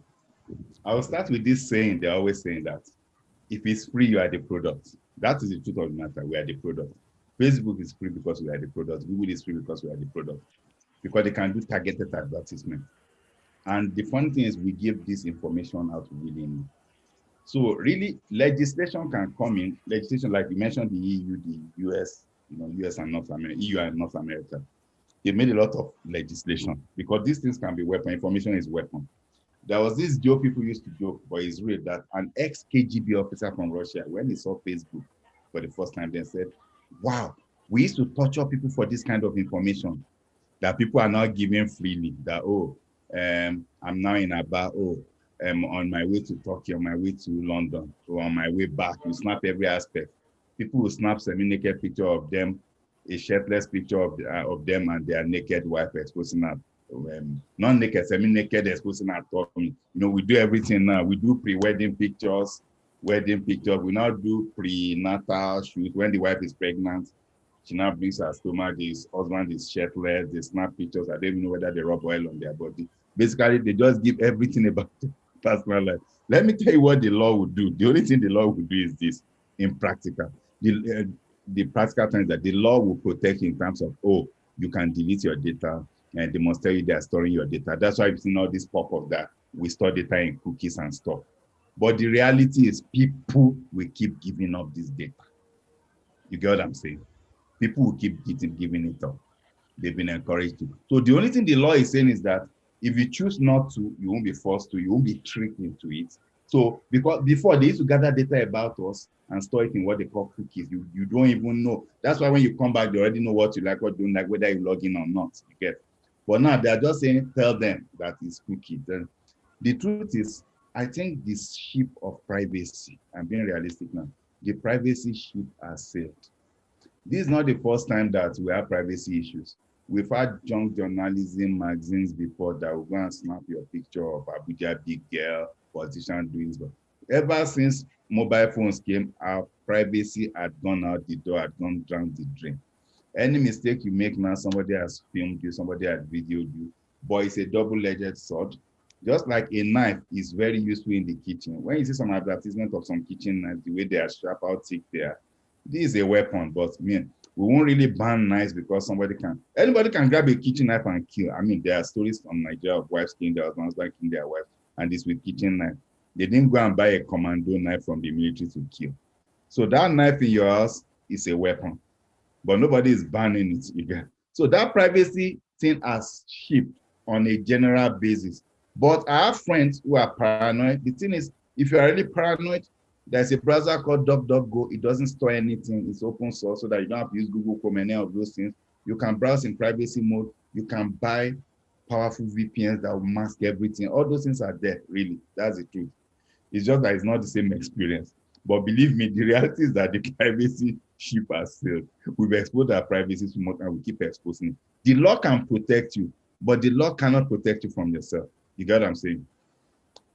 If I'm a president, I can create a safe community for you. Let's say I'm a community leader. I can get armed people, create a safe community, guarantee you that armed robbers will never come in. And that is possible. We can protect ourselves that way. But we can't protect somebody from committing suicide. You get, the person can decide to take overdose. We can't do that. You get. So the government can make laws telling these companies not to store your data without telling you. They actually won't say they shouldn't. The EU made the law that says you must be able to delete your data. So when you say I delete, they must actually delete it, because most cases they don't delete your data. They call it what they call a soft delete. I work for an accounting firm, and we don't delete financial data. We do what we call soft delete, because that data can still be used for analysis later. So nobody will delete your data. They will just do a soft delete. So the EU is making laws to make sure they really delete it. But we cannot protect you from yourself. We can do all the legislation, but people will keep giving us their information. We can have the best encryption, but you still won't prevent some people from using password as their password. I need to ask, on a fair basis, if we begin to delete, yes, people offer their data and we begin to delete historical data, how then are we going to analyze data, or how then is AI going to analyze data for some of these things? It depends on the perspective. If you are the victim now, and the historical data is going to show my record of stealing, like in the US now, if I go to prison, that record is available for 10 years. There's a lot of records that's available for 10 years, bankruptcy, everything. Because it's a balance. Because see, you might be protecting Deji, who has gone to prison, who has a history of violence in business dealings, who has a history of beating people up in boardrooms. Deji doesn't want you to know that, so that Collins can do business with me. From Deji's perspective, I want it deleted. But from your perspective, don't you want to know that this is a cycle you are doing business with? Don't you want to know? You get. So that's why it's a balance. It's a balance between protecting the individual and protecting society. If you're a street molester, your record will be there, then you are required to report with the police that you molested a guy before, and to even maybe announce in the community. So that's why in many jobs, they can do your security check. Because if I have a history of stealing, when I used to run a company in Nigeria, there was a guy who has stolen in every company he worked for. He came to our company and still stole money. He was collecting money from clients, faking our documents and everything. I would have loved to be able to go somewhere and check and know that he has that history. Wow. My perspective. but he would not want that information to come out. So it's a balance. So we can't just stand on one side or the other. It's a balance. Correct. Thank you so much. I want to thank everybody. In fact, look at the rapt attention. No person that has entered here has left, unlike before. And I want to thank everyone. I know that I mentioned once that Ebimere Akeju is here. Ebimere, I know you want to say something, and you want to ask some a few questions or say something. Ebimere has been in the food business for a very long time, and she used to torture us with social media pictures of the food she makes, you know, in our class forum. Ebimere, you want to say something? Ebimere, are you there? Hello, good evening, everybody. Collins, why are you putting me on the spot? I've learned so much. Thank you so much. In fact, I'm going to join. I don't provoke. In fact, I've learned so much. Thank you so much. I have two products I say I was thinking of working on, but along the line I dropped it. When I went to Ghana, I saw this banga paste. You know, it's like tomato puree. You know, when I saw it in Ghana, I bought it. Now saw that it's actually this palm kernel that they did like tomato paste. You know, all you do is just put it in a pot and you cook your banga soup. You know, I bought it in Nigeria. I started buying from them. At a point, they stopped selling to me. They said I should go through one guy that he has the franchise, blah, blah, blah. You know, it was so frustrating. I even took it to trade fair in Port Harcourt. You know, I was really driving the market, but at the end of the day, it didn't work. And I told myself that can't we do this thing here in Nigeria? We can't do it here now. Most of farm fruits just the waste for South, you know. So that's one I'm looking at. And then the banga spice, because most times the women I cook for, they will say they don't know how to cook it. Even when I teach them, they will say, give me the spice. So now I want to come up with my own spice, my own mix, you know. So with this now, I'm gingered. Honestly, I'm really gingered. 2021. That's so interesting, Ebimere. Thank you so much. I think this is likely going to be one of the first success stories we're going to have. So let's chat and let's have a session with the team Innovation Hub. And if this is going to be a wonderful one, I'm sure that the Innovation Hub is going to drive investment for this product.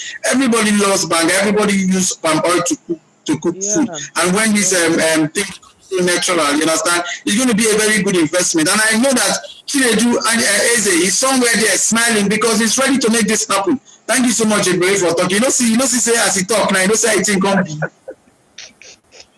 Thank you so much, Ebere. Thank you. Deji Kadri, God bless you. Thank you so much. I learned a whole lot. Thank you. No Thank problem. you.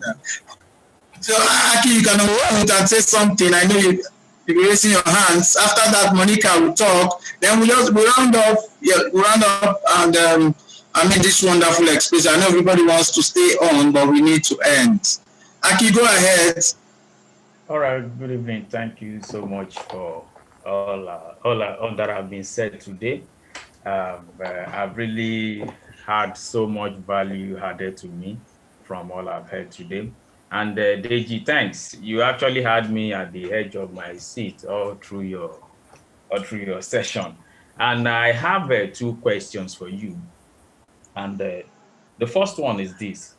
For somebody like Azuka that would like to deploy AI into his business or what he does, how much expertise or know-how must he have in place? Or is it that he should just probably worry less about knowing much about it, could just go ahead and outsource it? That's one. And the second question is, from this side of the world that we belong to, in that we don't have our judiciary even up to date in with all of these technological understanding. Now, are we not going to have problem when it comes to litigation that AI would have been there to provide all of the forensic resources and information that is required to help in litigation? But when we don't have a judiciary that knows enough, are we not going to just be in crisis with an ignorant judiciary? Thank you. Okay. I will say this. First, the Azuka part of the question. One thing, AI needs data. So, and I'm a believer in taking things step by step. Most things I've learned or done, I've realized that if you look at a problem in its entirety at times, you feel overwhelmed, you get.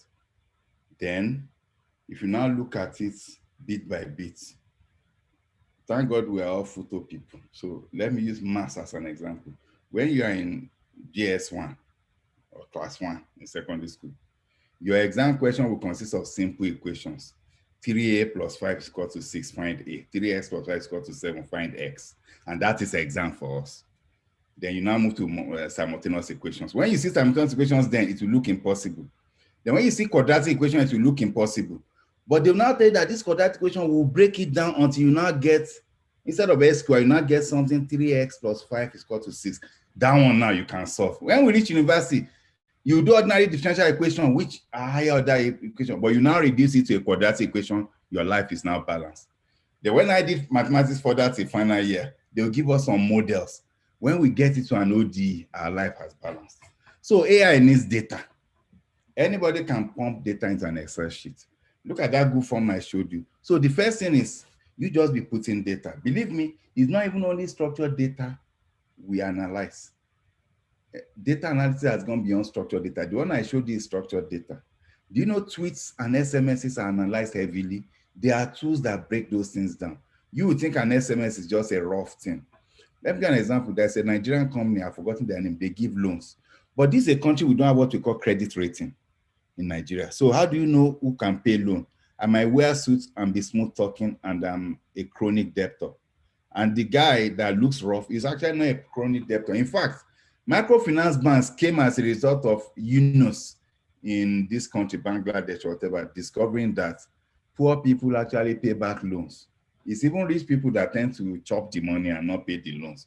That's why I brought up microfinance and found out that those poor people have a higher loan repayment rate than the rich people that banks cater to. Those poor people that come for 10,000 to open their barbing salon have a higher percentage of paying back loans. You get. So what does this company do when they want to give you loan? You allow their app to browse through the text on your phone. So they detect all the text from all the banks that you alerts you get, and they analyze the alerts and use it to form a profile of your financial profile of you and know whether to give you the loan or not. You see, that is unstructured data. But they will check the text is from GT banks, any bank, whatever banks, they know it's from a bank. They extract the content, they extract the amounts, they extract whether it's a debit or credit. So if all my debit credits over the last 3 years is just showing 2,000, 3,000, and I'm going for a 2 million loan, they will run now.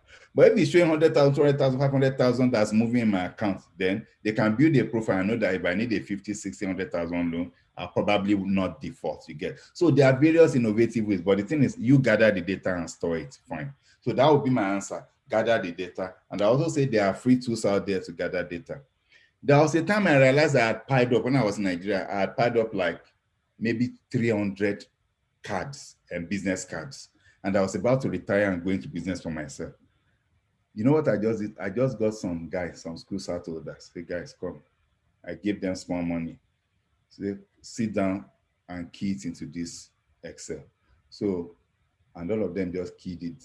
Within 2 days, they had keyed everything. Within a day, sir, they had keyed in everything for me. But in structure, I created a structure, name, something, role, company, and phone numbers and email.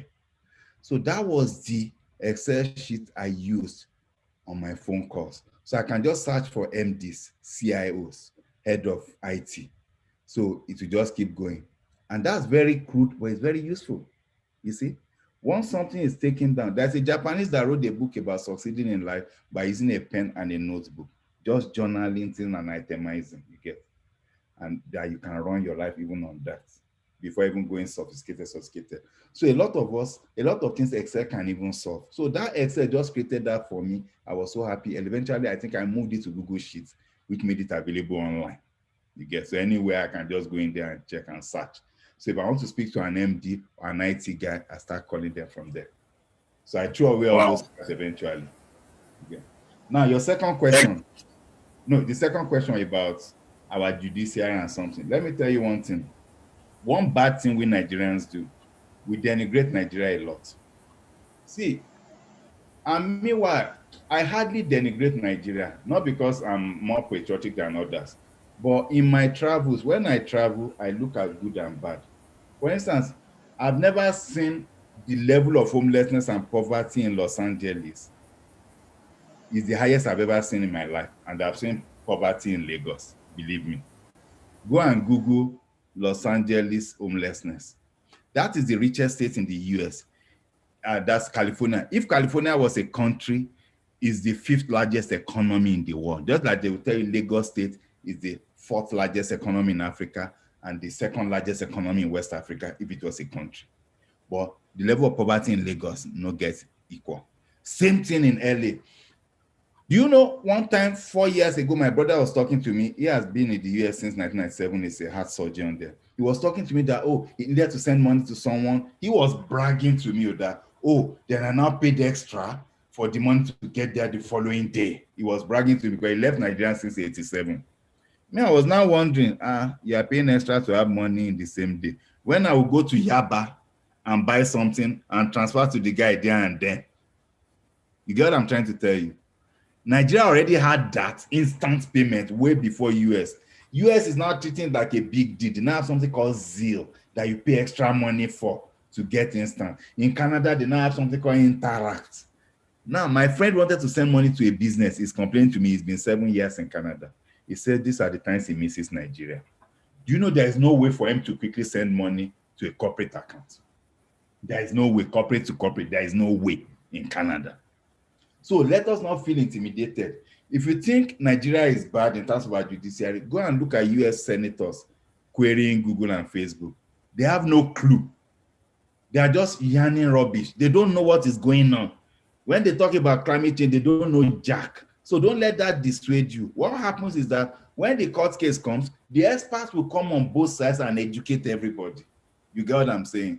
They will educate everybody. The judge does not need to be, the US judge is not more knowledgeable than the Nigerian judge. The US senator, go and look at them talk. Go and look at some of their senators talk. There was one senator, Sharon Angu, go and Google her. She did not know where Canada was. Did Sarah Palin not say she can see Alaska from her window, not knowing where Alaska was on the map? Oh, sorry, Russia. She said she can see Russia from her window. Go and look at the stupid US senators, and these are even, at least Nigerian senators have influence in Nigeria. US senators are influencing your very life, and yet they don't know jack. You get, don't let that disturb us. You get, it's not that we are seeing packaging, but any YouTube search will show you. Go and watch Sarah Palin on YouTube, where she was saying North Korea, our allies. She thought North Korea was, she doesn't know the difference between North Korea and South Korea. They don't know jack. The CEO of IBM, he said he had never heard of Intuit. When somebody was asking him, how is Intuit? When the banker was asking him that, our problem is Intuit. Intuit is a personal finance program from Quicken. Everybody knows Intuit. Everybody uses it. He was the CEO of IBM. He did not know it. He said that was the first time that he had to wing his way through. So don't get intimidated. Those of us that so live, what you're saying now is that now we get hope. We are not as bad as they think. Look at what this election has brought out. You get. Did you know US will have this kind of level? Is it not what they will make fun of us in Nigeria? So our problem, let me tell you, is not the politics, whatever. It's not democracy or politics that made the West great. You know what made them great? Technology. I'm a student of history, military history, every history. It is technology. Athens was more advanced than Sparta in ancient days. They had but Sparta was more militarily strong. Eventually, Sparta destroyed Athens. It's technology. You get. It's technology. Let's come together. Let's do things. Let's stop allowing people looking for votes to direct our business. You get, if I'm looking for a vote now, I will make you hate the other guy so you can vote for me. It's not because I'm bad. You get, the same person, you put him in government, he will spend money. We put him in private sector, he will deliver. It's the mindset of each environment. You get. So let's do business. Monica, you want to say something before we round up now? You have been raising your hands, I know, but Aki asked two questions, two very important questions. Monica, are you still with us? Okay, Monica.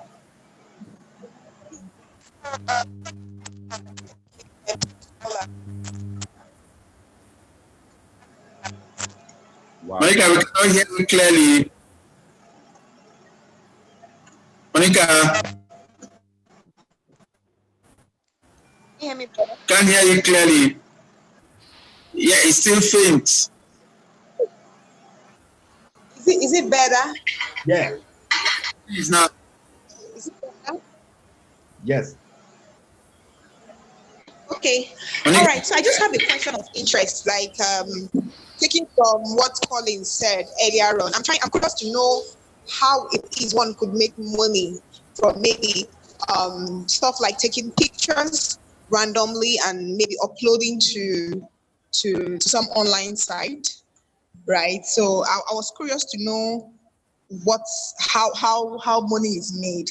So is it like people who are interested in the data and the information come to requested, and to that I'm wondering, like, it's online, I can pick it anyways. It's online, I can pick it. So I'm curious to know what's the money making opportunity in such. And I'm sure you're going to answer it in 1 minute, but let me just give one example. There was a particular consultancy work I got from Shippers Council. They wanted to put up a wonderful gallery for knowledge sake and others. You know that the shipping map, the map of the shipping route, we couldn't get something that they wanted. You understand? So what I got was a graphic designer, and I bought part of for $150, and I bought another part of the map for $200. And the graphic designer was able to match both maps for me. You understand? So somebody took those pictures. Those things were not designed. Somebody took those pictures, and also there are some pictures that when you want to build a site or you want to build an app, and there are pictures you need, and you look at that. It might be expensive for you to get a photographer to come and give you all this. You go to places like 123F, you go to Pexel, you go to Unsplash, you go to all of this, and you buy those just for like $7, $10, $20, depending on what you need. There are also some people who just go and begin to put in pictures. People know that they like to take pictures about a particular scenery or route. So what they do is that they begin to visit that site always. And when they visit that site, they get a lot of analytics on that site, a lot of hits, and they get advert on that, and they earn money from that. That's actually how far I know about how they can. I'm sure that they would add something in a minute to that. Okay, thank you. Monica, I sent you a link that advises on how to make money online. But before I tell you anything, I will say this. Anything you want to do requires devotion of time and effort and excellence. You get what I'm saying? That is it. But at times people will ask, oh, how can I make money? What is the business that sells? There's no business that sells. There's no business that don't sell. It depends on what you want to do. There are sites that aggregate services together. There are sites that if you take high resolution pictures, it's just that some of these cameras might be so expensive. You post it to the site will display those pictures. People go there and search, but they watermark the image heavily. Then people will buy. So some of them will do it that as people buy, you get your commission because you have an account. Some you might sell it to them. You will have to do your research to know which works best for you. But having been a guy who used to build websites in Nigeria for a lot of the banks and insurance companies, we used to tell them to go and subscribe on those sites so that they can get high quality pictures. So we now go there, they give us we now tell them we need picture of this, we need picture of two men shaking hands in a boardroom, we need picture. We tell them all the pictures when they go there and buy the high resolution pictures. Royalty free, now because they bought it. then they use it. You get. So that's one very good way. Now, based on what Collins has said, there is a way you can bring professionals together to make things. When Ikeja City Mall came, listen to this quick story, very interesting one. When Ikeja City Mall came to Nigeria, they are South African. They needed to build their website that showcased every store. They had like 102 stores. 102 stores. Let's just say 100 stores. They did the website to showcase it. They gave it to one guy. Now, the guy was trying to create a website for each store within the main website, and it was taking months and he didn't finish. They now brought me in because the client has threatened. The company they gave it to, they threatened to cut off the project. So they gave me 2 weeks to fulfill this. Somebody I've been working on for months. What did I do? I brought a graphic artist, a web designer quickly, got a photographer. I told the photographer, go to Ikeja City Mall. This has 70% of the money up front. Use this high resolution camera, snap the picture of every part, every store, every surrounding, security, generator, everything. Snap it. Snap the ATM, snap everything. Before you know it, and I said for each store, snap 3 pictures. Before you know it, he had brought me like 100 times 3. The front, the inside, and some other angle like that. So that's 100, I said that's 300 plus an extra 30 pictures. But those pictures had names. They had numbered, they were numbered. So I didn't know which belonged to which. So I had already created a program where I now created a form and said, send this form to every shop owner to go and fill their information. Within 2 days, 50 of them filled. I said, send the image again. 90 had filled. I said, even at 90, I'm okay. I can now manually fill the remaining 10. But they sent it again and only 2 had not filled. So I manually filled 2. All of 3 days, I had all the information ready. I now got 2 guys. I said, please sit down there, open each of these pictures.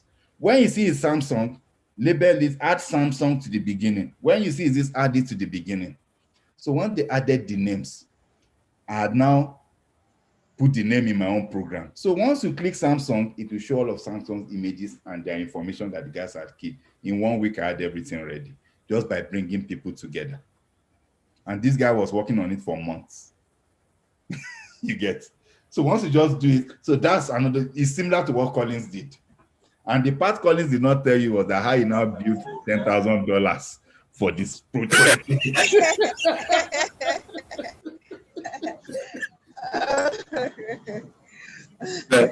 you so much, Ondechi. I think that's quite enlightening. I get it. Thank you so much, Monica. So I'm going to hand this section back to Moses Inrichietu, the main moderator. Thank you so much. In fact, I had fun. Is Moses still here? Or Chinedu will take over? Is that the guys?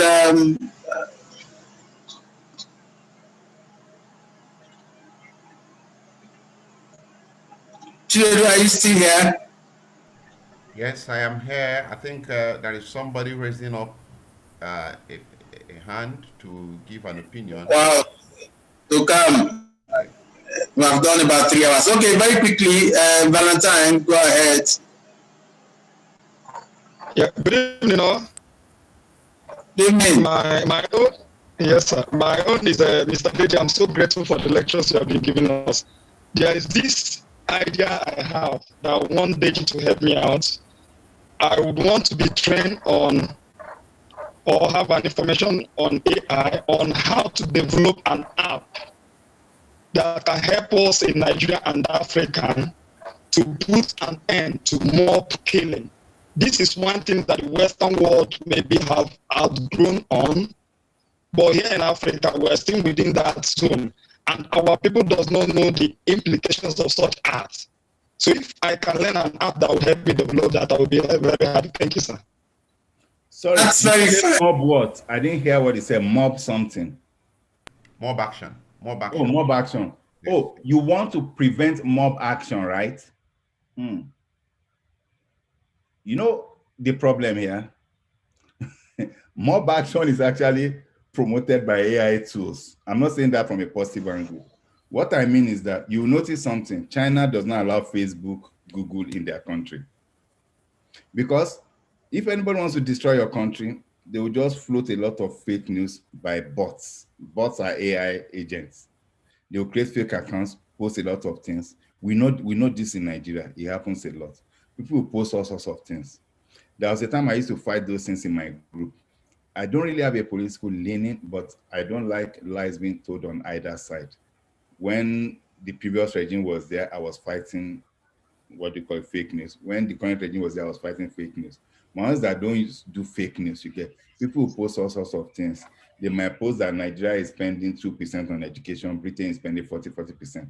Me, I will now go and post the World Data and the World UNESCO data that shows that everybody is actually spending around 2%, 3%. You got to say things like that. So the funny thing is that AI powered by Facebook, all those things are what people use to actually do this riot. WhatsApp, they use WhatsApp to inform themselves.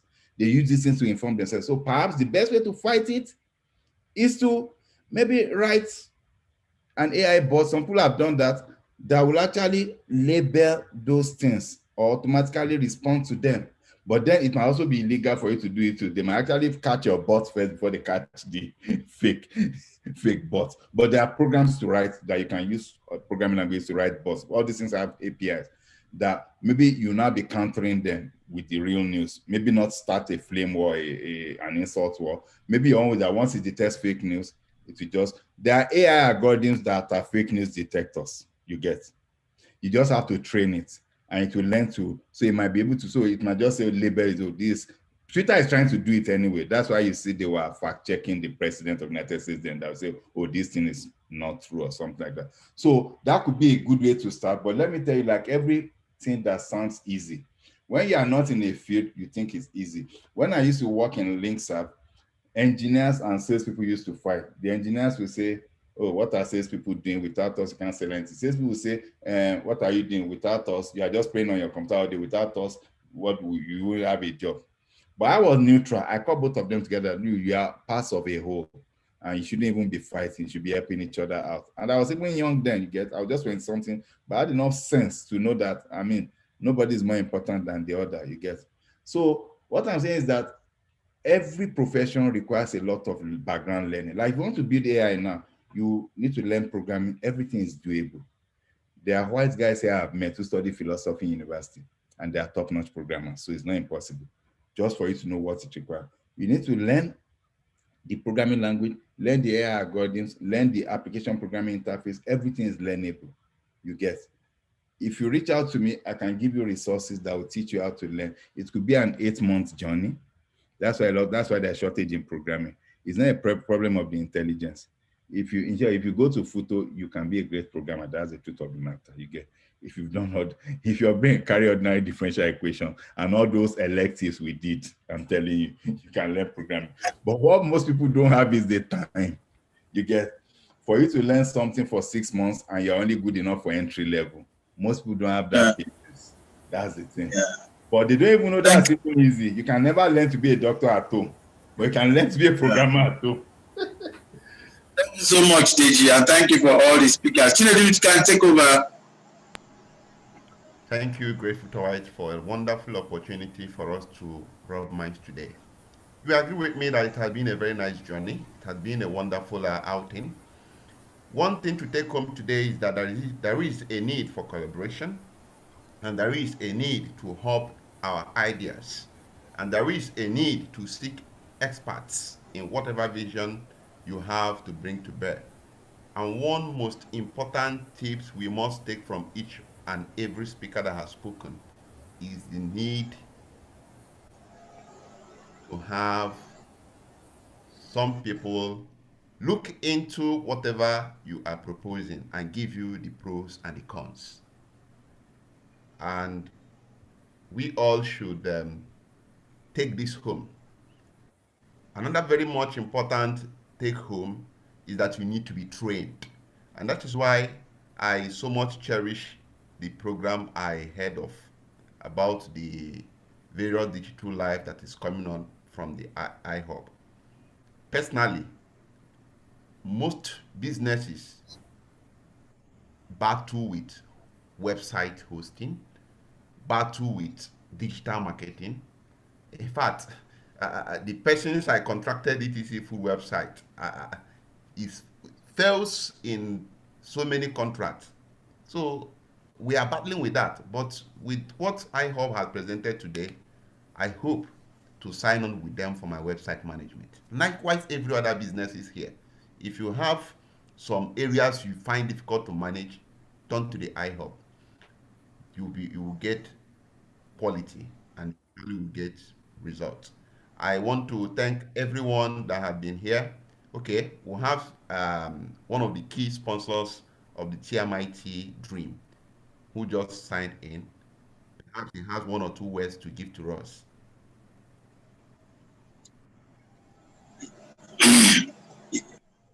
Yes, Andrew is back. Maybe he was struggling with network.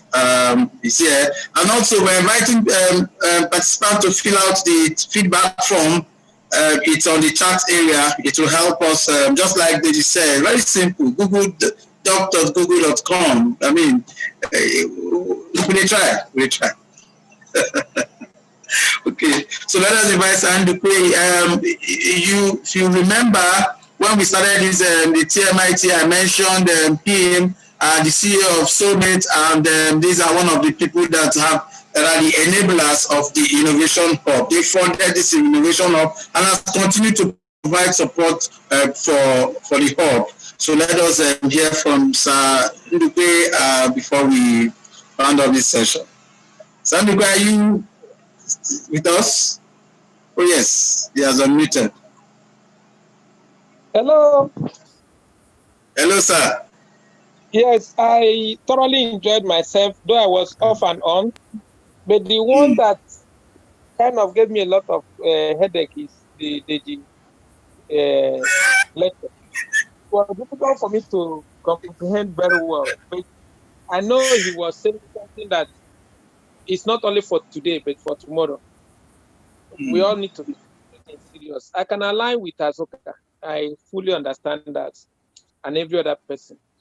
But they need to come more often for those of us that are not like him to learn more. So I appreciate everyone. And this thing is becoming more and more interesting. More and more interesting that one shouldn't miss it at any time. I'm learning a lot. You people are making me feel like those days were in Futo. And I'm beginning to recall some of the calculations we did that has cost us more gray hair than before. So I urge us to do more in the iHub. The iHub need to have the short term, the medium term, and long term plans. We need to start telling ourselves, where do we want to be in the next 5 years? What do we want to whole thing to look like? In the next 10 years, the plan must be in place and we'll work towards it. Whatever the mind conceives, it can deliver. Yes, that's correct. I have benefited from this lecture. I don't want to say it now until the whole thing is true.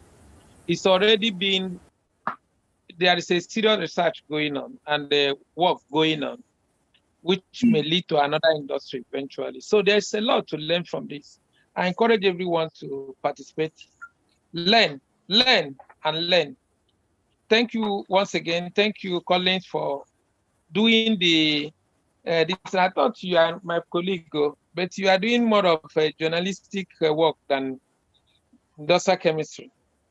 So we'll continue to learn from every one of you. I can also see that the standard of photo didn't actually go down as some of us thought.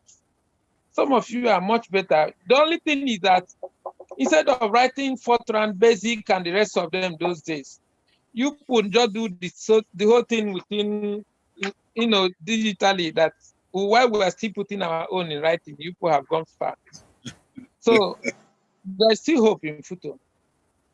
Again, I discussed with Collins about the need to do something about the vice chancellor position.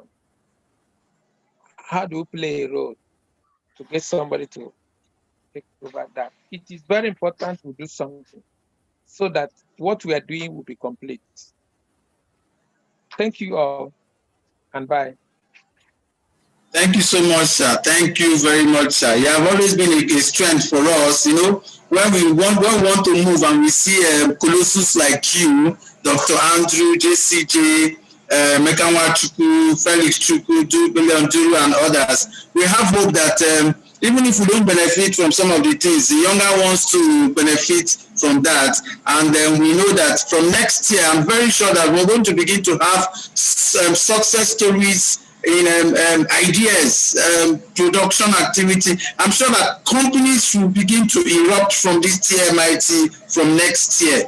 The COVID didn't stop us from making any step or moving. So he didn't, and we didn't want to allow it. I mean, when did they move? But yeah, it's with us. When did them go to Europe? They are all with us. Just because we are deploying the technology and whatever that needs to be done physically, they will do it. And the elders like you have continued to support it. You can imagine that even when the hubs is putting up the idea of a ideas funding, it is still the people who will bring the money. I think the one disturbing the innovation of people. Where is the document? Where is the structure document for this, so that it can begin to fly? And there's a team working on it. I'm going to come out very soon with that before the end of the year and begin to have a conversation around the structure, so that people who have been sleeping with ideas, we'll have people like Chinedu, Deji, Asuka, and others coming in a Zoom meeting like this and sitting with them and mining the idea and bringing it out into something, then presenting it to people who will now pull in the funds and invest into it and also gain from it. So it's going to happen from next year, just like you said. We need to begin to look at what is the hub going to be in the next 2 years, 3 years, 5 years, 10 years, 15 years, and 20 years. Nations are thinking ahead. People like China is talking about China 2020, 2035, 2050 and others. So why shouldn't we talk about that? We're not going to continue to wait until we think that Nigeria is wonderful before we do what we want to do. After all, it is where you have a lot of problems and that you have solutions to sell. So I think we still have a lot of opportunities, like Deji said, and we're going to explore those opportunities. Thank you so much, sir. Thank you, Deji. Thank you, Chinedu. Thank you, Jude Mary. Thank you, Asuka. And thank you to everybody who has been part of this. I noticed that people didn't even leave to the end of this session. It's so wonderful. It's so encouraging. I thank all of you. Chinedu, you can take over from here. Thank you. Okay, Chairman, you have almost thanked everybody. I want to make a special appeal to Deji Kajuri that when the committee that is in charge of moving the innovative arm of the IHOP calls to him, that he will select at least, even if it is an hour every week, to talk to interests on this AI, because it's really very, very, very much important in the issue of product marketing and business operations. Then I want to thank especially the people who conceived this idea. I feel great. I feel happy each time they drive the motion for us to keep bringing Futo to limelight. Then, very much importantly, as raised by Sandukwe, Chairman, as a brief interlude, I will suggest that we create an extraordinary gathering for us to think about whom we could throw our suggestions to the management on how they can bring the right person from outside. I suggested Professor Mbisi Ekekwe previously. It's not too bad if he has the VC-ship of Futo. And I think we can make some impact, at least, even if it doesn't materialize this time around. When next they are thinking about it, they can look to his side. Then we want to thank all those who took out time to be here today. We have really gone very, very far. The next TMIT will come up next year. And in that program, we encourage you to fill in the forms so that we'll be able to roll out topics that will be of great importance to your operations, to your ideas, to your business. Thank you so much for coming. We so much appreciate. Thank you once again. Thank you so much. Thank you, Chinedu. Thank you, everybody. Thank you, sir. Thank you.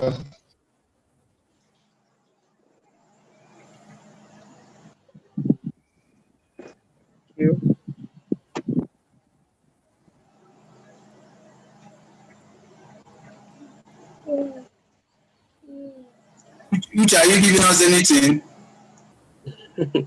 No.